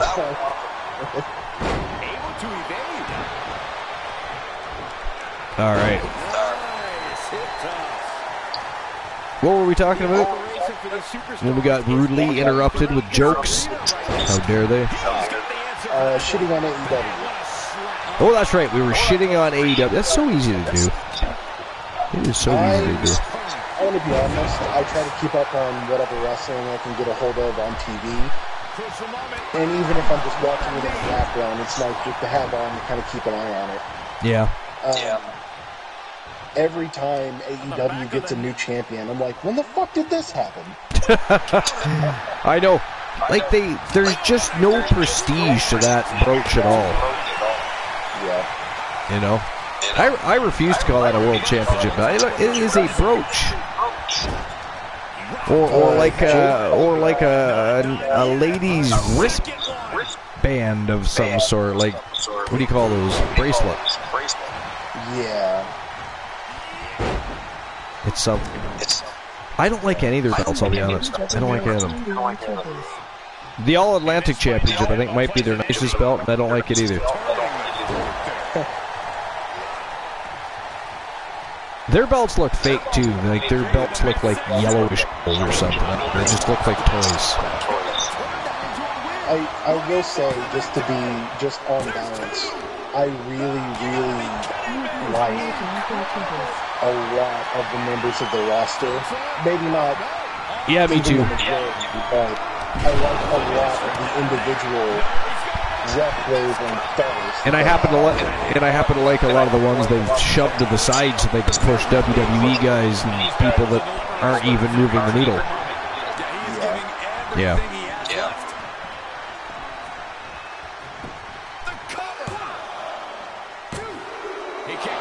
Good God, there's a lot going on there. I guess I may as well finish this list. We were at Team Alliance versus Team WWE 2001. A terrible storyline and the biggest missed opportunity in wrestling history. It might have been, but its finale was excellent. The Alliance baffingly led by Stone Cold and featuring a ragtag crew of Kurt Angle, Booker T, Rob Van Dam, and Shane McMahon. Fought The Rock, The Undertaker, Chris Jericho, Kane, and Big Show. The survival of the WWE was decided by Kurt Angle, who switched sides, hitting Austin with his own WWE title belt, allowing The Rock to pin him.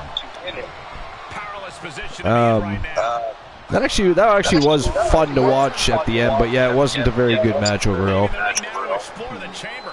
It just wasn't. Number 2, did you like it? I didn't watch it. Oh, you didn't see that? Okay. I mean, you're not missing anything. Highlights would tell the tale.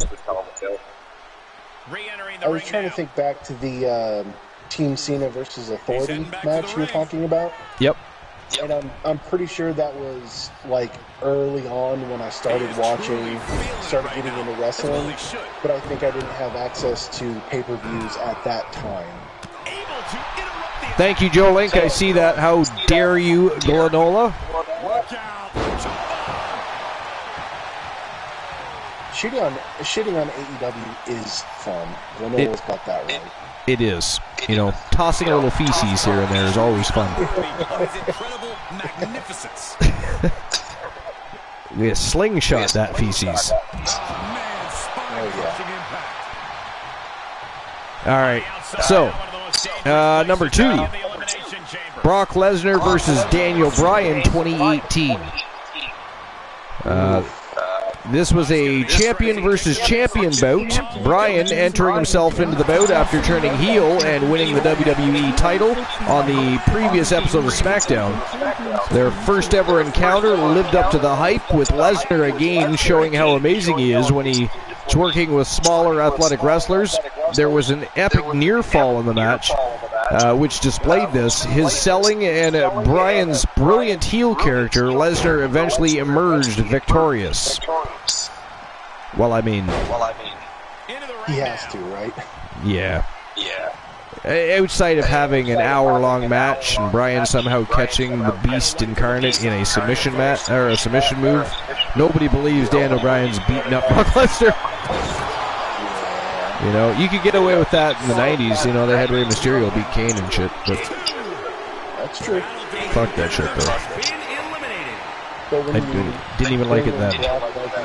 When you bring in Brock Lesnar, who's not a character, he is the person who is an award-winning amateur wrestler, right? Actual MMA fighter, and that's it. Exactly. Jesus Christ, War of the Machine. I don't know what he was doing there. He missed the mark big time there. Are they the final 2? Wait a minute. We've been talking and talking, not even paying attention to the match. I think we are down to the final 2 contestants here. War of the Machine and Fat Lad Mitchell Vaughn. Holy shit. Oh, fuck. God damn it. Shit. Fuck. Shit fuck. Alright, let me I will finish this last piece of the article. Oh, look at this. This match is... Oh, he kicked out. I mean, that banding's not even going to work out. I mean, I did officially lose the swear jar, but I mean, this is the main event. You know, you're banned from the road or banned from the next match. And they're from the first match of Starrcade. I'm banned from the first match of Starrcade, yeah. You bunch of fiends. They are savage.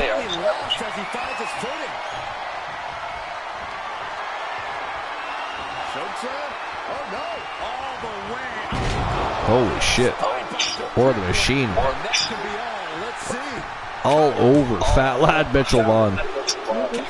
Wow, he kicked out again. Holy. Well, I guess it doesn't matter if I swear now. I already lost. Holy shit. Joe got you.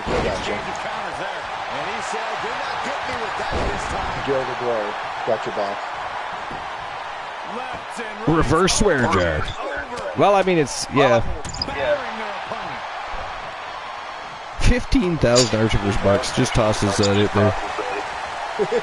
That's fucking scary. Imagine how many fucking Archivers bucks he actually has. It's a good thing you can only do God Complex once a night. Yeah, it is set to once a night. Just because it's kind of an unfair thing. You know, people... I probably should only have one. I think I have too many ways to get out of things. I should probably change that in the new year. I will say the back and forth is fun, but you don't want to overdo it. Yeah. And that happens a lot. Like, somebody will reverse it, then somebody else will do something, and somebody will reverse that too. Holy shit. Now War of the Machine Fat Lad is measuring him up. This is crazy. What a back and forth contest.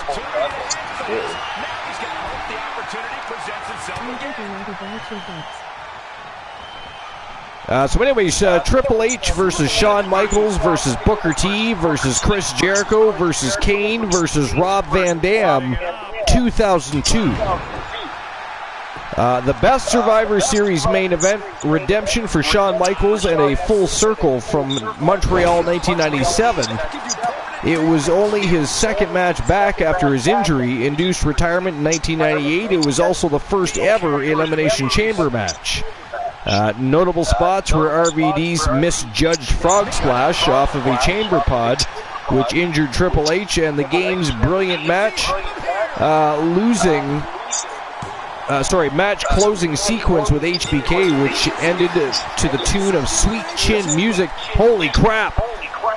Ladies and gentlemen, the winner of the Eliminator from Team Glenola, representing the Wolfpack, War the Machine, is your winner. And I'll, of course, issue the payout for that in just a moment. We're finishing a list. Be patient. How dare all of you.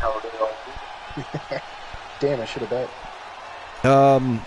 You didn't bet. How fucking dare you? That is ghastly. So yeah, it ended with the tune of Sweet Chin Music.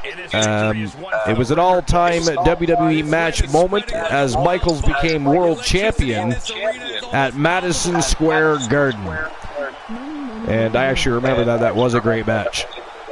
That was a very, very good match. But yeah, Froggy, what are you doing tomorrow night? Tomorrow night is WCW Starrcade. Don't forget, this is actually Thursday, not Wednesday. Minishi was not feeling well, so I wasn't going to be able to do the show last night. So, tomorrow night, or technically tonight now, is WCW Starrcade. So if you would like to join me at 10:30 p.m. Eastern Standard Time, live at the late night place to be, the most must-see show on Twitch TV, the very best in fantasy wrestling excellence, bar none, period. Best wrestling promotion on the planet, the Archivers TV. Here, same great channel, same great time. I mean, it's up to yourself, of course. But on the planet. So, I got the PlayStation app updated. Yes. Relearned how it worked because it changed since I figured it out yesterday. So I think we're set. Yep. So, I mean, and hopefully the great Glenola feeling better tomorrow so he can join us as well. But, ladies and gentlemen, that is it. That is all for episode number 422. Wrestle Wars is over. Fantastic show, fantastic company. But It is time to invade, so we're going to do that just in a few moments. But in the meantime, I don't know what y'all up to or what's going to be going down. I'm probably going to hit Discord for a bit. So if anybody wants to join me in the Fam Jam chat room, feel free. That said, you do not have to go home, but you can't stay here. So I would appreciate it at some point over the next few moments if you would just simply get the fuck out. The show's over. You don't need to still be here. Go away. Goodbye. Skedaddle. And that wraps up another show in the books.